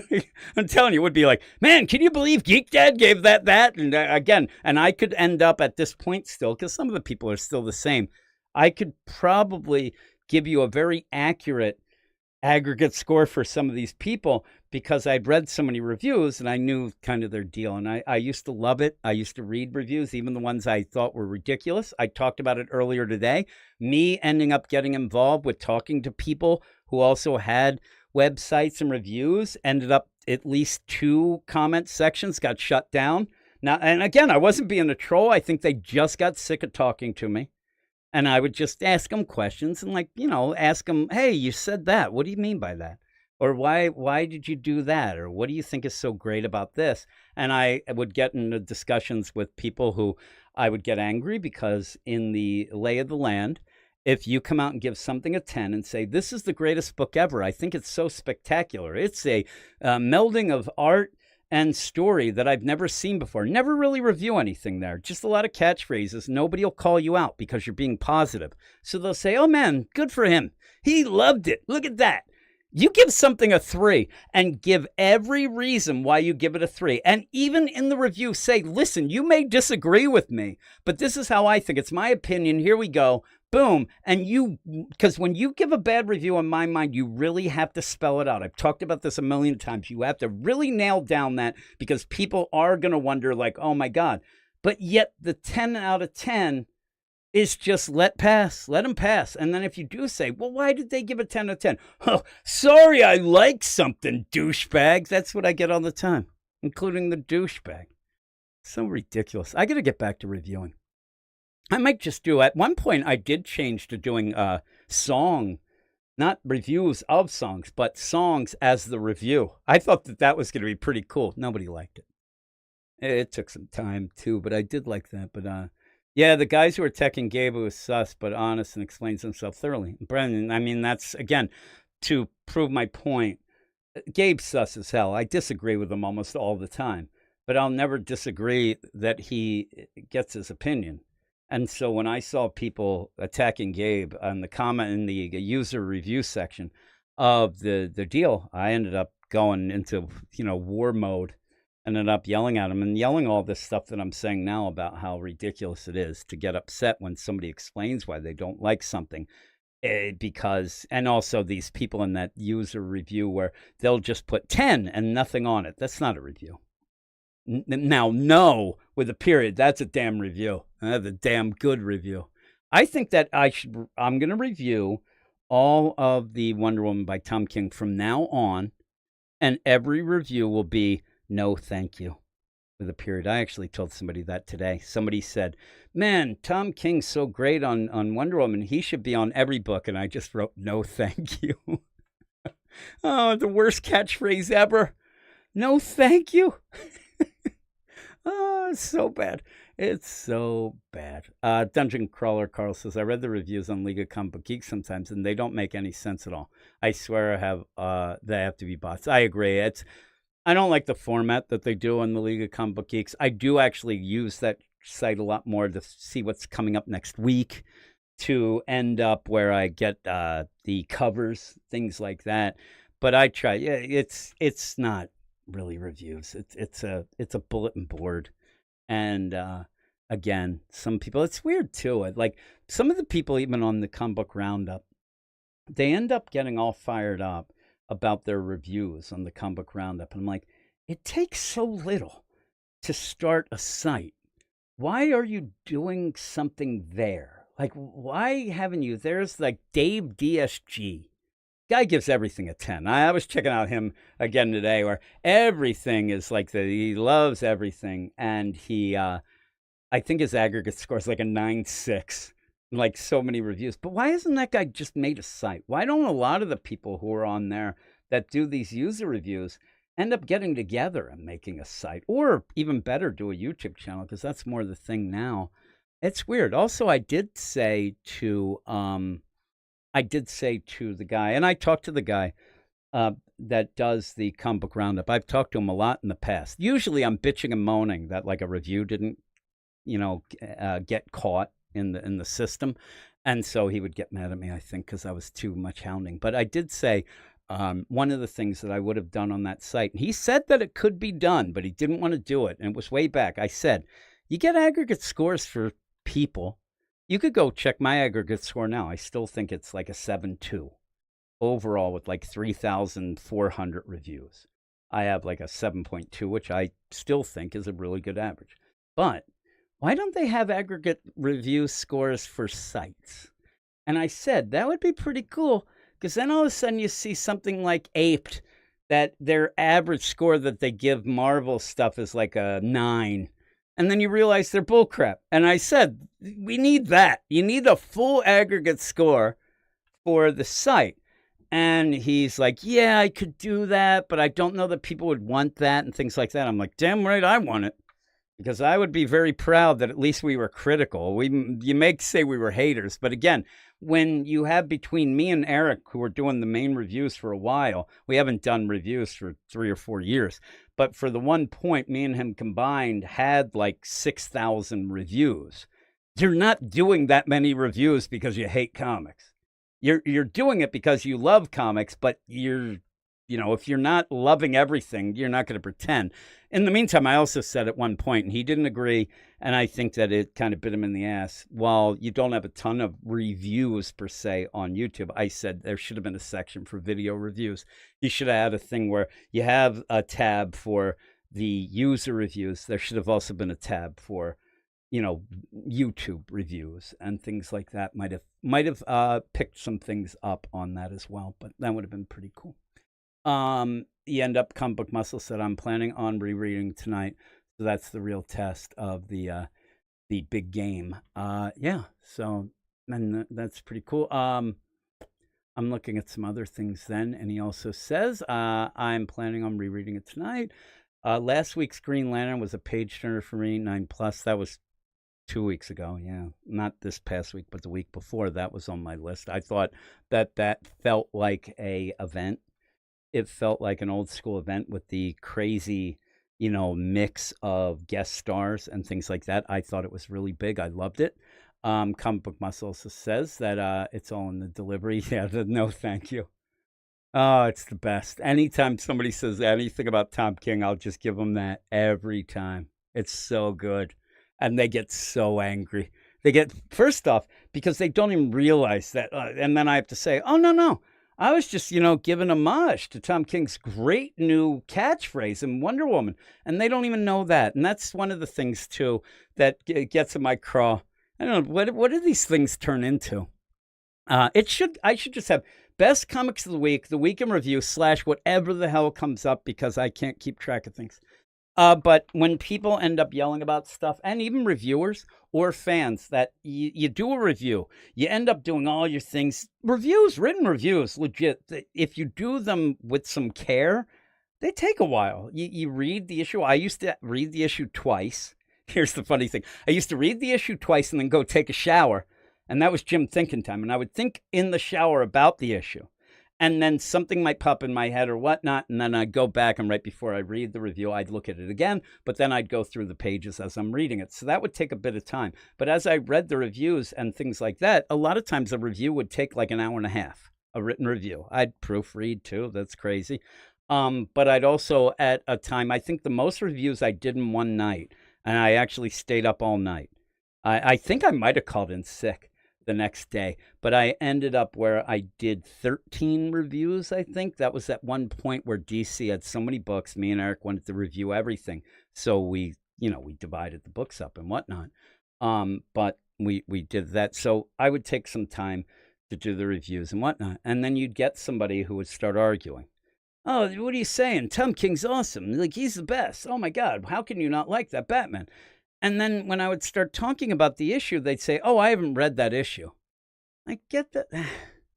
Or you'll get the opposite deal where somebody will argue about how everything at DC is awful now. I'm not talking this week because it kind of was. But the idea of, oh my God, it's so bad. It's so bad. DC sucks. I haven't read DC, whatever. And then you're like, well, there are some good books. Have you ever read Jeremy Adams' Aquaman? The guy then will say, oh, I haven't read a comic book in 10 years. Okay. Like, I don't get what you're saying. Also, what happened too was when and if you are a Snyder Cut person, I apologize. But I also think that you might have a little more smarts because you're also comic book people. When the Snyder Cut people started arguing with everybody about what the real comic book Superman was, and they never read a comic book. That came up recently with me, where I ended up talking to this guy, and I was actually like just trying to have a discussion with the guy, and he was very aggressive with things, but then ends up where I'm like, well, some people like the Superman who doesn't kill. And then he's like, what do you want, like a Boy Scout? And I actually said to the guy, it's funny you say that because you're saying it in a weird way because that's one of his nicknames. And he's like, bullshit, nobody called him that. I'm like, no. That's one of his nicknames. That's one of his nicknames. It's weird that you say it. And he's like, no way. I've never heard that in my life. I'm like, you're weird. I actually just said, well, I don't think I'm going to talk to you anymore. Or people who, one guy ended up saying to me, is a legit reviewer. I don't think they're reviewing stuff anymore. But it was just until recently they just stopped reviewing things. And I mean, if you wanted to sleuth, you may be able to figure this guy out, but it might be tough because a lot of people do end up giving Tom King elevated scores. But it was Heroes in Crisis came out. There's also a bunch of idiots on Twitter for a while. This one podcast that would just try to trigger people. And it usually was every Friday where they just have a tweet. I don't care what anybody says. Heroes in Crisis is the best. And then people would fight with them. And then they would turn it around to be angry at people, even if you just asked them a question or said, oh, what about this? And then they would they had nothing to say. But this one guy, I got in an argument with him about Heroes in Crisis. And I said, boy, this book is not good. It seems hateful. It's taking Wally, who was the Rebirth poster child, and turning him into it like that. But also, there's just little things in the story that just don't add up. Things are being pushed aside. At one point, if you remember, during Heroes in Crisis, there was no time travel. That was shut down after the Flash War. But yet there's time travel in that book. And even in that, it was kind of mentioned earlier that there wasn't. And then you have to make way of like Batman wouldn't figure things out. And then you have the puddlers that never became anything. Then you have Harley taking down the Trinity, then out of nowhere. And that was a story, especially that you could see the process that I've heard about Tom King from some bigger writers, that he likes to let things tell. His thing is, I like the story to tell itself. So he never wants to know the ending because he wants to let it, and that could work, not in a mystery, but it could work. The idea, let's see where this goes. And then this little thing pops up. And one of the things, if you like Tom King, one of the things that will happen is if you do end up and enough people say stuff to him on Twitter about something, he at times will change some of the story and reverse it, but in a way that he does it to try to say, oh, I always wanted, but you could tell it was different. But in the meantime, this guy's arguing with me, and every step of the way, I'm like, how can you say this? Like, this is bad. And then he legit said, this is a reviewer, said, I'll be honest with you. When I read Mr. Miracle, I was in a very bad time in my life. And that book saved my life. And I will give Tom King a 10 out of 10 for anything, even if I don't read it. And then said there's been plenty of times where he didn't get a chance to read a story and he ended up giving it a 10 out of 10 and wrote an ambiguous thing so that people thought. And I'm like, I'm like, it's great that, it's great that he saved your life somehow, but that's weird. And it's really odd. And that isn't really a reviewer in my mind. Also, in the Heroes in Crisis, one of the things when we were reviewing it that drove me nuts too is I do have what would be my background, my educational background and whatnot was I do have advanced degrees in psychology. And my wife also ends up having a lot of mental illness and things like that. So a lot of treatment and things like that are very personal to me and things that I ended up, and one of the reasons why I never really pursued past, even though I went way too far with it, was because I thought that there was a lot of bullshit going on in a lot of the mental health treatment and things like that. So when Tom King got on the book and he announced that this was going to be the book that explored the idea of mental health and whatnot, he did end up saying right away, I'm going to go and visit some of the mental health institutions, things that, the centers for vets and things like that. And he made this big announcement of it. And then in a slightly lesser big announcement, about a week later said, yeah, I'm not doing that anymore because I went and it doesn't really fit my story. And right there I said, this is going to be bullcrap. And then it was. The idea of having that isolating everyone, ridiculous. The idea of the immersion therapy that they ended up doing where you have Lagoon Boy's going to get over being shot by getting shot continuously, that might desensitize. And all these things, there's legit, arguments pro and con for it. But I'm still, by the way, of the idea that a lot of things that cause people their, big deal is something they think about every single day. Every single moment they think about this trauma. Just doing it over and over in a therapy session, that's not really productive in my mind because, again, that's something they've relived over and over and over and over and will never stop reliving that. And that, I think, is nonsense. But Keith Canberra said, Mr. Miracle was good, though. I disagree. I hated it. I couldn't stand it. You can go look at my reviews. I ended up where, look at people you think people got mad at Gabe now? People were furious with me because everybody was giving it 10s. And I was giving it 4s and 5s. I thought it was completely ridiculously awful. There were moments in it that were like wow moments, but that's it. The whole story basically where Mr. Miracle, who, he's an escape artist. And the thing is, it starts with him trying to delete himself, as they say on YouTube, I thought was the most ridiculous thing I've ever seen in a comic book. I thought it was awful. It leads to everything that I think is wrong with Tom King, where he has to kill people or have other people killed to get any sort of emotions. I think that Tom King in that book really got the play. Obviously, he has a couple kids, him and Barda, and her giving birth and pregnant. That was done great. Like the idea, everything that he did with the kid and the birth and all that, I think that he really got that. But the rest of it was all ambiguous nonsense, and you could talk to like 7 people about that book and how it ended, and you'll get 10 answers of how it ended and what happened. And I've been told, and you can go back and look. I don't know, it's not really readily available at points, but legitimately, at one point, that book was going to end a lot differently. And then when the Bat Wedding fell through, you can go and check the stats. The Bat Wedding fell through, everybody was freaking out. And then suddenly Mr. Miracle was delayed for 2 months because they went and redid the ending, because the ending was going to be Scott realizing that everything that he was doing was not real. It was of the mind. He might have been close to being in heaven, whatever, you can play it out, but it was not real. And he was going to break out and escape and leave his kid behind and Barda because they were not real. And they didn't want that because people were connected to those characters, and they just duped everybody with that wedding. So they had to go back and do it. Mitch Gerards ended up at points telling people that ending, and also telling people that if we had that original ending, people would have rioted. But lo and behold, Jacob, the son, really isn't anything anymore anyway. And that's why when Tom King would talk about it, he would always demand that it's in continuity. It's definitely in continuity. It was in continuity because all this was supposed to be legit. From what I've been told by a bunch of people involved, said that the whole book was taking place while Mr. Miracle was bleeding out in that bathroom, and then at the end he'd be saved, and nothing really happened. But he had to, at the end, decide to, not go to the light and whatnot. But even so, when it went, I know people loved it. I couldn't stand it. I thought it was, I kept saying that in it, it was like the Emperor's New Clothes, like nothing was happening, but people were fooled because there's Darkseid eating from a veggie tray.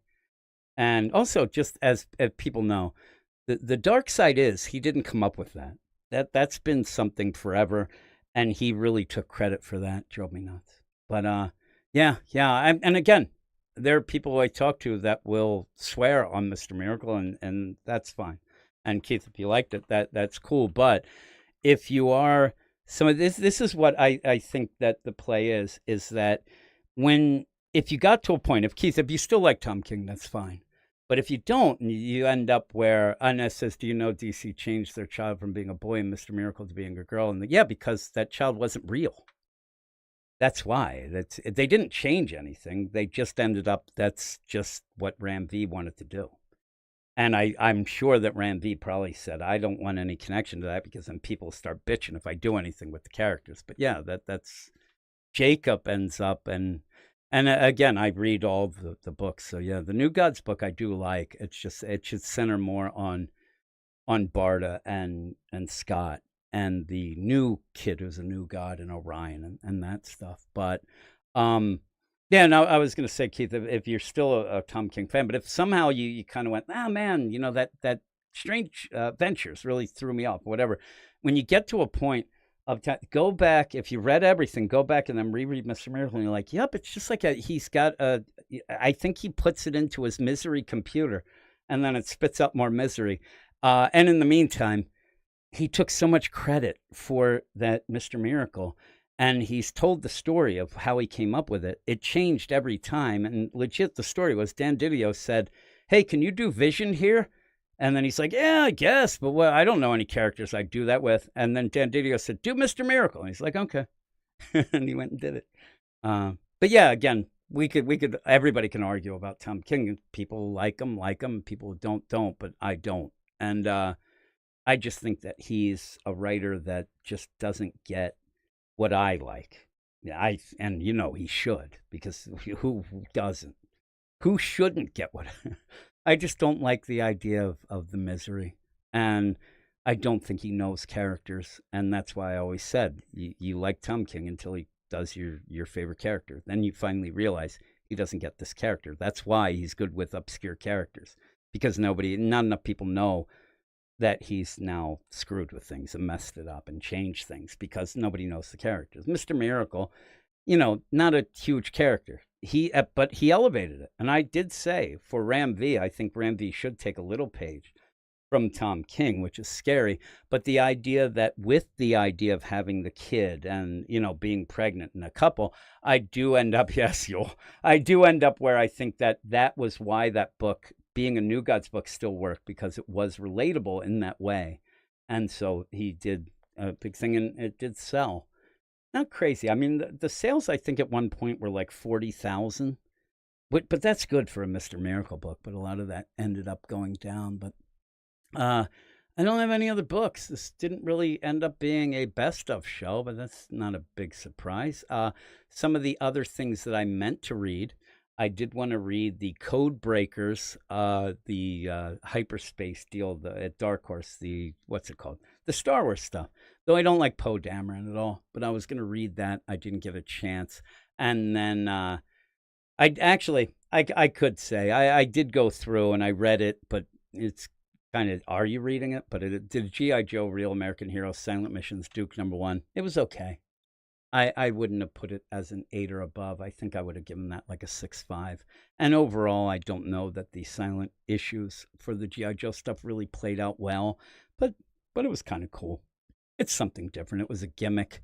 Yeah, that's about it. I didn't read much of anything else. Trying to look through this list here to see. I will be reading Savage Sword of Conan, but I thought that came out last week. Maybe I'm wrong, but I don't know. I lose track of some things. Plus, that book's expensive. I see Gabe gave it a 10. What a sus-ass Gabe. Look at that guy. But that is it. That is it for the show. I still have to... I got to go off and finish the Marvel podcast. I've got to edit the DC podcast. I got a long night ahead of me. I did not plan for this. I keep saying it. I didn't plan for this to go that long, but I had fun talking with everybody. And it's funny, too, because at the beginning, nobody showed up, and I was like, oh, crap, what happened? Now more people are showing up, and I have to call it quits, but everybody will listen in the replay if they want. Yeah, and actually, Keith, when you ask, I guess I missed, if you're asking me why they changed it, I thought you were ending up saying, did you know they changed it? Why they changed it? I kind of said it already, but I do think it was one of those where Ram V probably just did not want to be connected to that Tom King Mr. Miracle book, which again was kind of a weird kind of continuity thing. I think that he really wanted to do his own thing and more of going back to some Jack Kirby stuff and things like that. I think that he wanted it to be more of his own book than actually playing. And if you do look, like you had a couple different Mr. Miracle things after Tom King's Mr. Miracle, but you ended up going to different Mr. Miracles. You end up having them on the side. Things like I think people were running scared of following up a book that was so beloved, even though I didn't like it. But the idea that tons of people did. Like I said, a reviewer told me it changed their life, and they gave it a 10 out of 10, and everything a 10 out of 10 because of that nonsense. Also, just as an aside, to be the last thing I say, I should call out the site because it's a guy who really screwed me. But there is a site out there, and if you pay attention, you'll realize this. But there's legit right now, people yelling at Gabe all the time, right? There's a site that legit does their reviews, and it's AI. It's 100% AI. They don't write anything on their own. And what they do is, you can tell, they insert the solicit into the AI. The AI pumps out a review. They print it, and they don't even check it. They don't even look. And I would never end up telling you that it's Dispatch DCU. I'd never tell you that that's the site. You got to see these things. You end up where Yule tell me how long Yule's been reading. Yule, what is the percentage case that the solicit matches the issue? It's so off. You rarely have it. You'll get things ahead of time. You'll get things that never happen because it's so far ahead where they do that it's like almost the cover where it might not match. But the solicit, it rarely does. You end up reading these reviews and it ends up where whatever that solicit said, you have to read the solicit first and then go and then read the review. Holy moly, things that never happen, and they're only from, drives me nuts. So stop yelling. Nobody who yells at Gabe would be listening here, but legit, there's, AI is good for dirty songs. It ain't good for reviews. When you're actually presenting something that, you want people to actually say, okay, I'm going to use your review to go and buy something. You should take a little more care of that. But yeah, look at some of those things. They are completely ridiculous. Yeah, typos, all that. Wrong names, even how many times, and also I think gets the solicit like straight from the comic book roundup as well. So when they end up doing it or whatever, even the regular, there are a lot of times where it really shows too, because you'll get the wrong artist mentioned in the solicit, or you'll get the thing where, and it will happen. Then you go and read the issue. Oh man, I thought it was them, but it's now this guy.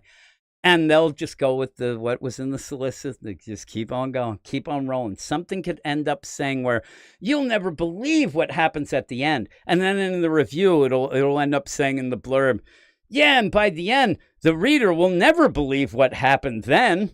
The same thing. Oh, it's the worst. He just pumps them out. Nobody, it seems, notices or cares. That's how little people care about written reviews.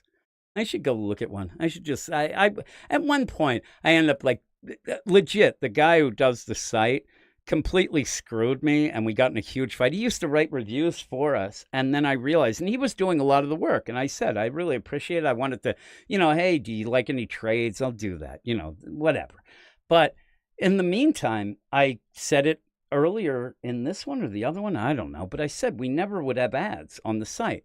And this smacked ass started putting ads within his reviews and never told me. And I flipped out. I was so angry. And again, he started saying stuff like, well, I'll share the money. I'm like, it's nothing. I don't want ads. That's part of the thing. I know that it sounds stupid, but we didn't want to have that shit. We did not want to have said, yeah, we'll change this. That's the best. Brandon, I know, has heard me do some of the solicit steal and those phrases drive me insane. The Harley ones, oh my God, those solicits are just the worst. I can't stand them.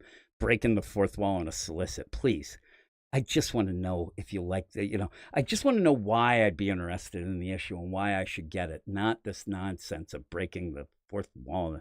Also, when you get this guy's reviews, when you look at them, the best play to get nobody noticing, but you still get it out there, is to give an 8.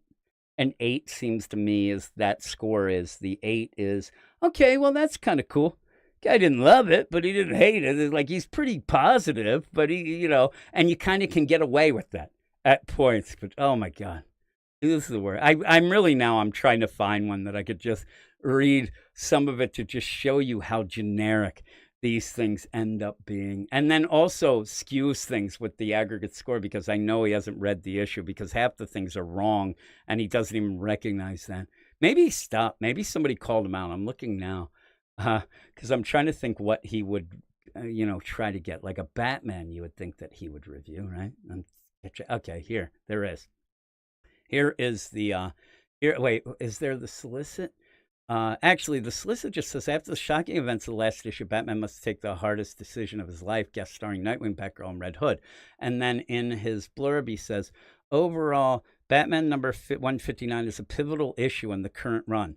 Legit, it's the ending of okay, this is Hush 2. So I'm thinking before. So he says it's a pivotal issue. It's the second issue with Jeff Loeb at the helm and the inclusion of key Bat family members. It promises a powerful and emotionally charged story that will test the very core of Batman's being. This is a must-read for anyone invested in the Dark Knight's ongoing saga. And it's so generic. It's so, it's so ridiculous. I know that I'm just talking about shit that nobody's interested in, but it's funny.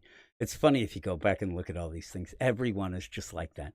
Whatever is mentioned in the deal. Flash. Anybody like the current Flash? I'll see. Oh, he didn't do that. I'd love it if he's like, this is a pivotal issue. All of them end up sounding alike, these things in that.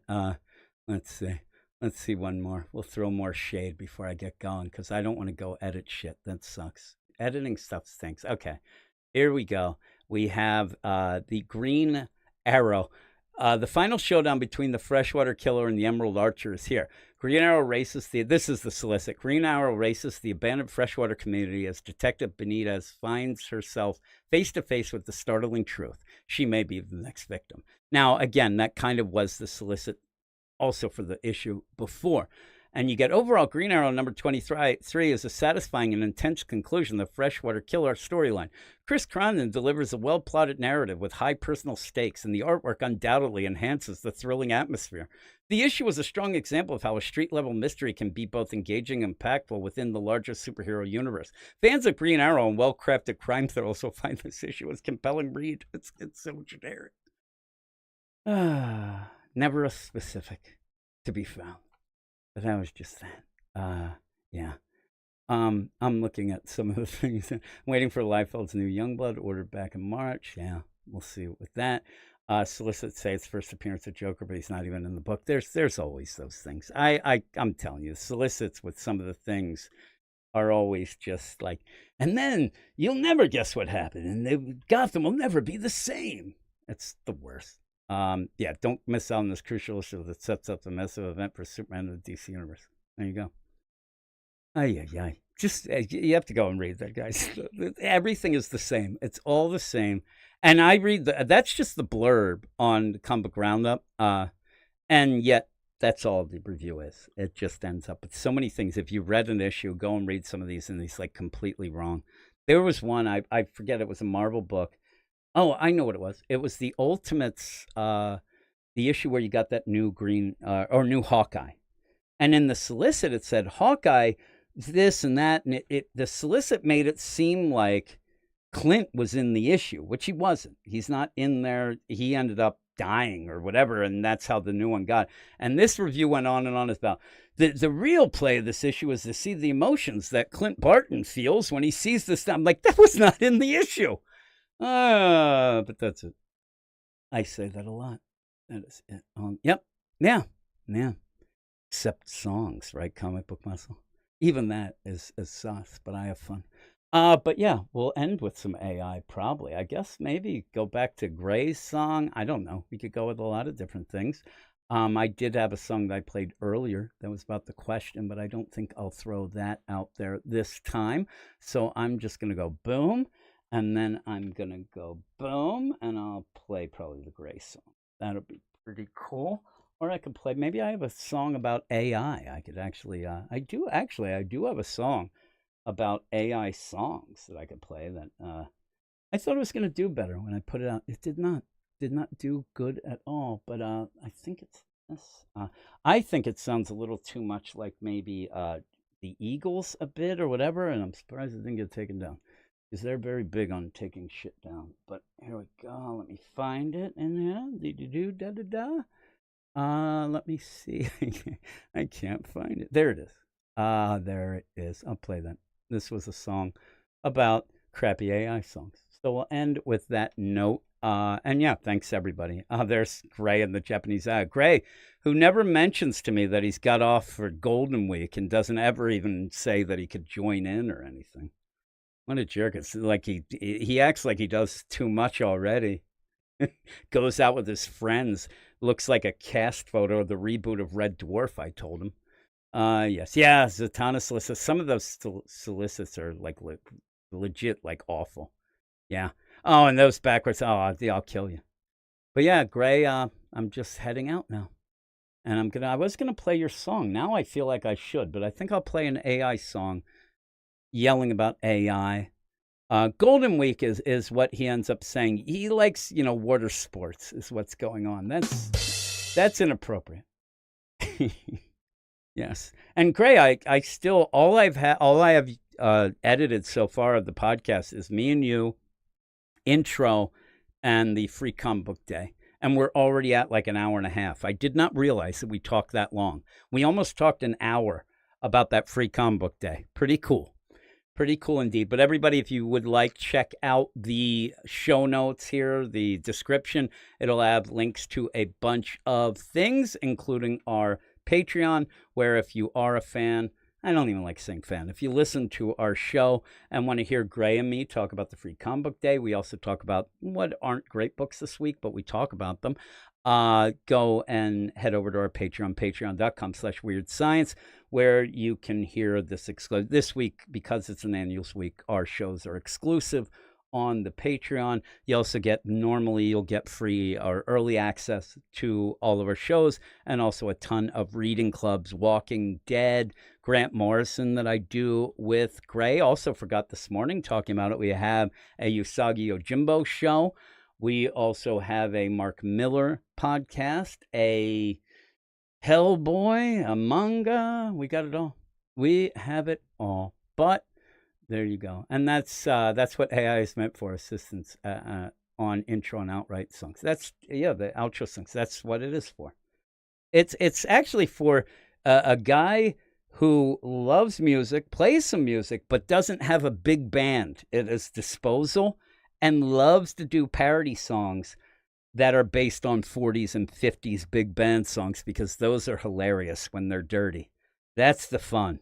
Those are the hits. Though today I put out one, if you go to Sus Records, I did put out a song that's a little ATM, if you know what I'm saying, but is like a Sarah McLachlan sounding like 90s ballad. I thought it was pretty good. I also had a disco song kind of that I played to Gray. And Gray, who is more of a prude than most would think, actually listened to one song and said that it's completely outrageously disgusting, but it really nailed the time period. And that actually the biggest play when I do these ridiculous songs, and also good for K-pop, it is. I also end up where my biggest compliment is that when people legit think that they're real songs, because again, they're 40s and 50s mainly, and they go back and they're like, that doesn't make sense. But Rosé is a gem. So I think that some people must be like, I'm going to wait, and you could have a drinking game. For each minute after I say we're done, for each minute that we go on, you have to take a drink. You'll be dead. I might be in prison for murder. But here we go. This will be a deal. And I do think after this song, I may have to come back with a little Gray song in that. So thanks everybody. I'll be back tomorrow for a preview show. And these things seem to go longer than they should. I've been told that that's the death nail for any YouTube video. So I'm just, pounding it into the ground each and every show. Yeah, and actually Dungeon Crawler Carl, that is one things that end up being an inspiration at points. And a lot of people end up saying, and I did get, one guy got a hold of me. I don't know if it was legit, but there was like a possibility that it might be one of the songs might be in Subbilicy. Another person got a hold of me and wanted it for one of the songs for a TV show, but I didn't have enough of the paperwork. I forget, but he said he was going to get back to me. But just imagine you end up in the background where there's some show or movie in the background. You hear some song like, get me in the butt tomorrow, baby. Like something like that. It'd be great. Or if one did get into Fallout, it'd be awesome. That would be awesome. But you can check it. And if you do look up Sus Records, also on most streaming services as well. So if you like the YouTube Music or the Apple Music or the Spotify, they're all there. Some get banned, but most are there. But with that, we'll get out of here. This is for real. No more drinking game. We're going to get out. So thanks, everybody, and I'll talk to you all later. Just another crappy AI song popping up on my YouTube feed. There are so many of them. Is this what the world really needs? You've heard them all before, pretending they're songs from the past. They will be gone for sure. Nothing this stupid can last. Just another crappy AI song with lyrics written by ChatGPT. Just another crappy AI song with computer-generated melody. It really is a shame they pretend they are making real songs. I wish they'd go away so I can get back to yelling at kids walking on my lawn.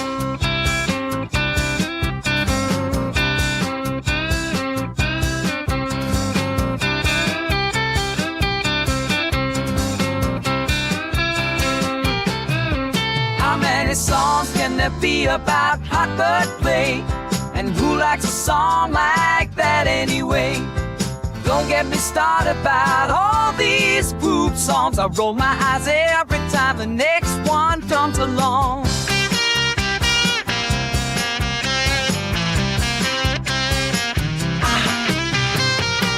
You've heard them all before.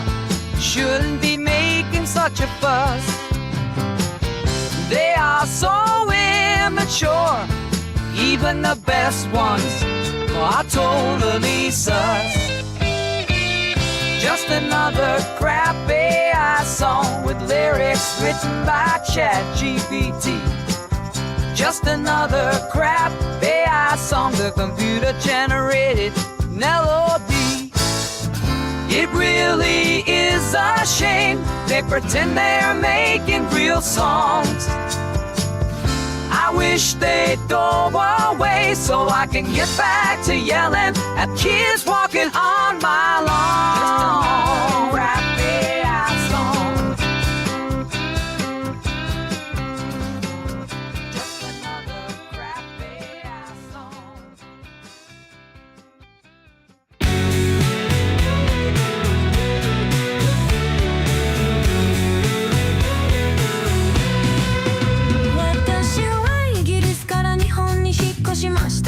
感動して感謝しました。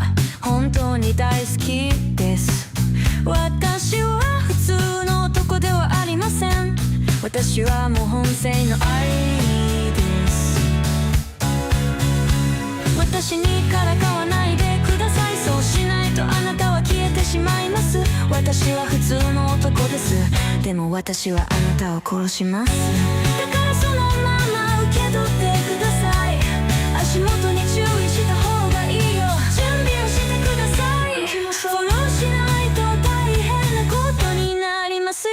私にチュータはララララ。私はあなたを殺します。私は日本の愛です。あなたは警告されました。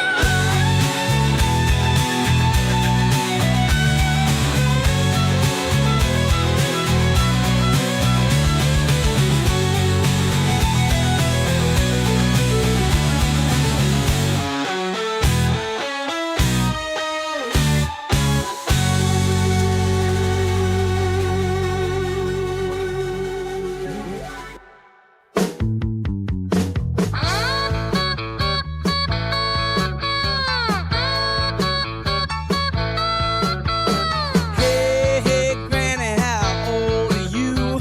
You look like you were born in 1922. Hey, hey, Granny, you was old to stir. I know your bracelet has some metal herbs. You want this with corn on the cob? Take out your teeth, give me a gum job. Gum job, no teeth in your mouth. Gum job, best in the South. You know that there is no beef, and you don't have to worry about teeth.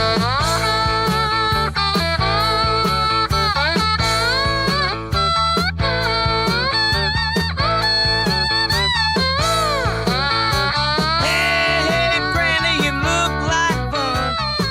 You also look like George Washington. It's alright, George, won't tell a lie. Those wooden choppers really hit the bullseye. Gone down, no teeth in your mouth. Gone down, best in the South. You know that there is no beef, and you don't have to worry about teeth. I knew you were into adventure. Things got better when you took out your dentures. There's no need for guessing. I've been dead during the Great Depression. Oh yeah.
a second star. You can't keep me away. No way. No way! Get in line, you're doing fine. Now just wait your turn. And don't be alarmed the next day if it burns. Going to a glory hole. Everybody, Going to a glory hole. come on now. Well, I'm up next and I'm feeling good. At least that's what I think. Alright. Alright! With all these guys, hard to get a wood. And man, this bathroom stings PU. PU! Pull it out and put it in. It's finally your turn. Yeah, the cream is about to churn. Going to a glory hole. Everybody, Going to a glory hole. come on now.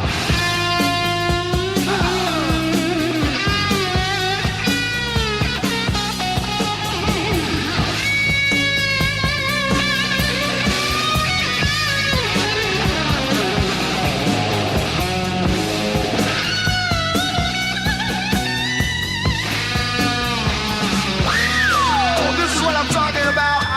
I'll wash the teeth. Yeah, that's better. I really like the way your mustache feels. Wow. I love how big your Adam's apple is. Going to a glory hole. Everybody, Going to a glory hole. come on now. Going to a glory hole. Everybody. Going to a glory hole.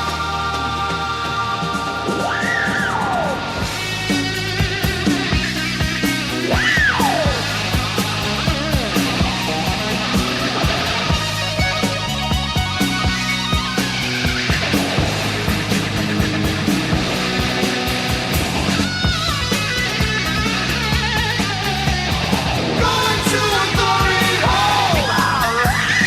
Going to a glory hole.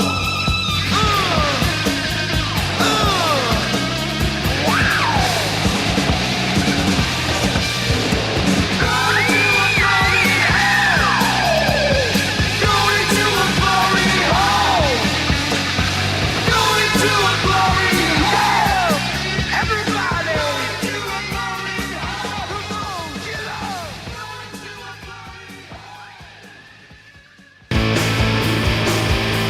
Hey, hey, it's Animal Man and it's gonna be great. Hey, hey, it's Animal Man and we are gonna go ape.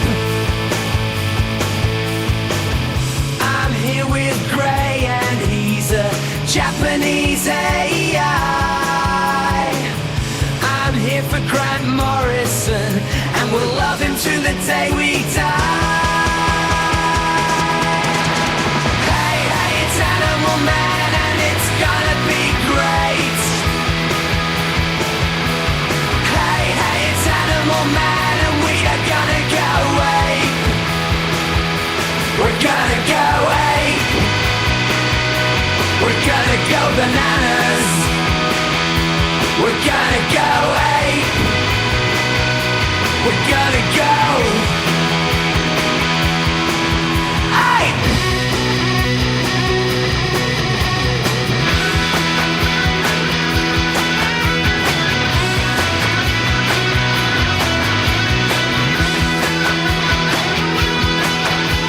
Hey, hey, it's Animal Man and it's gonna be great.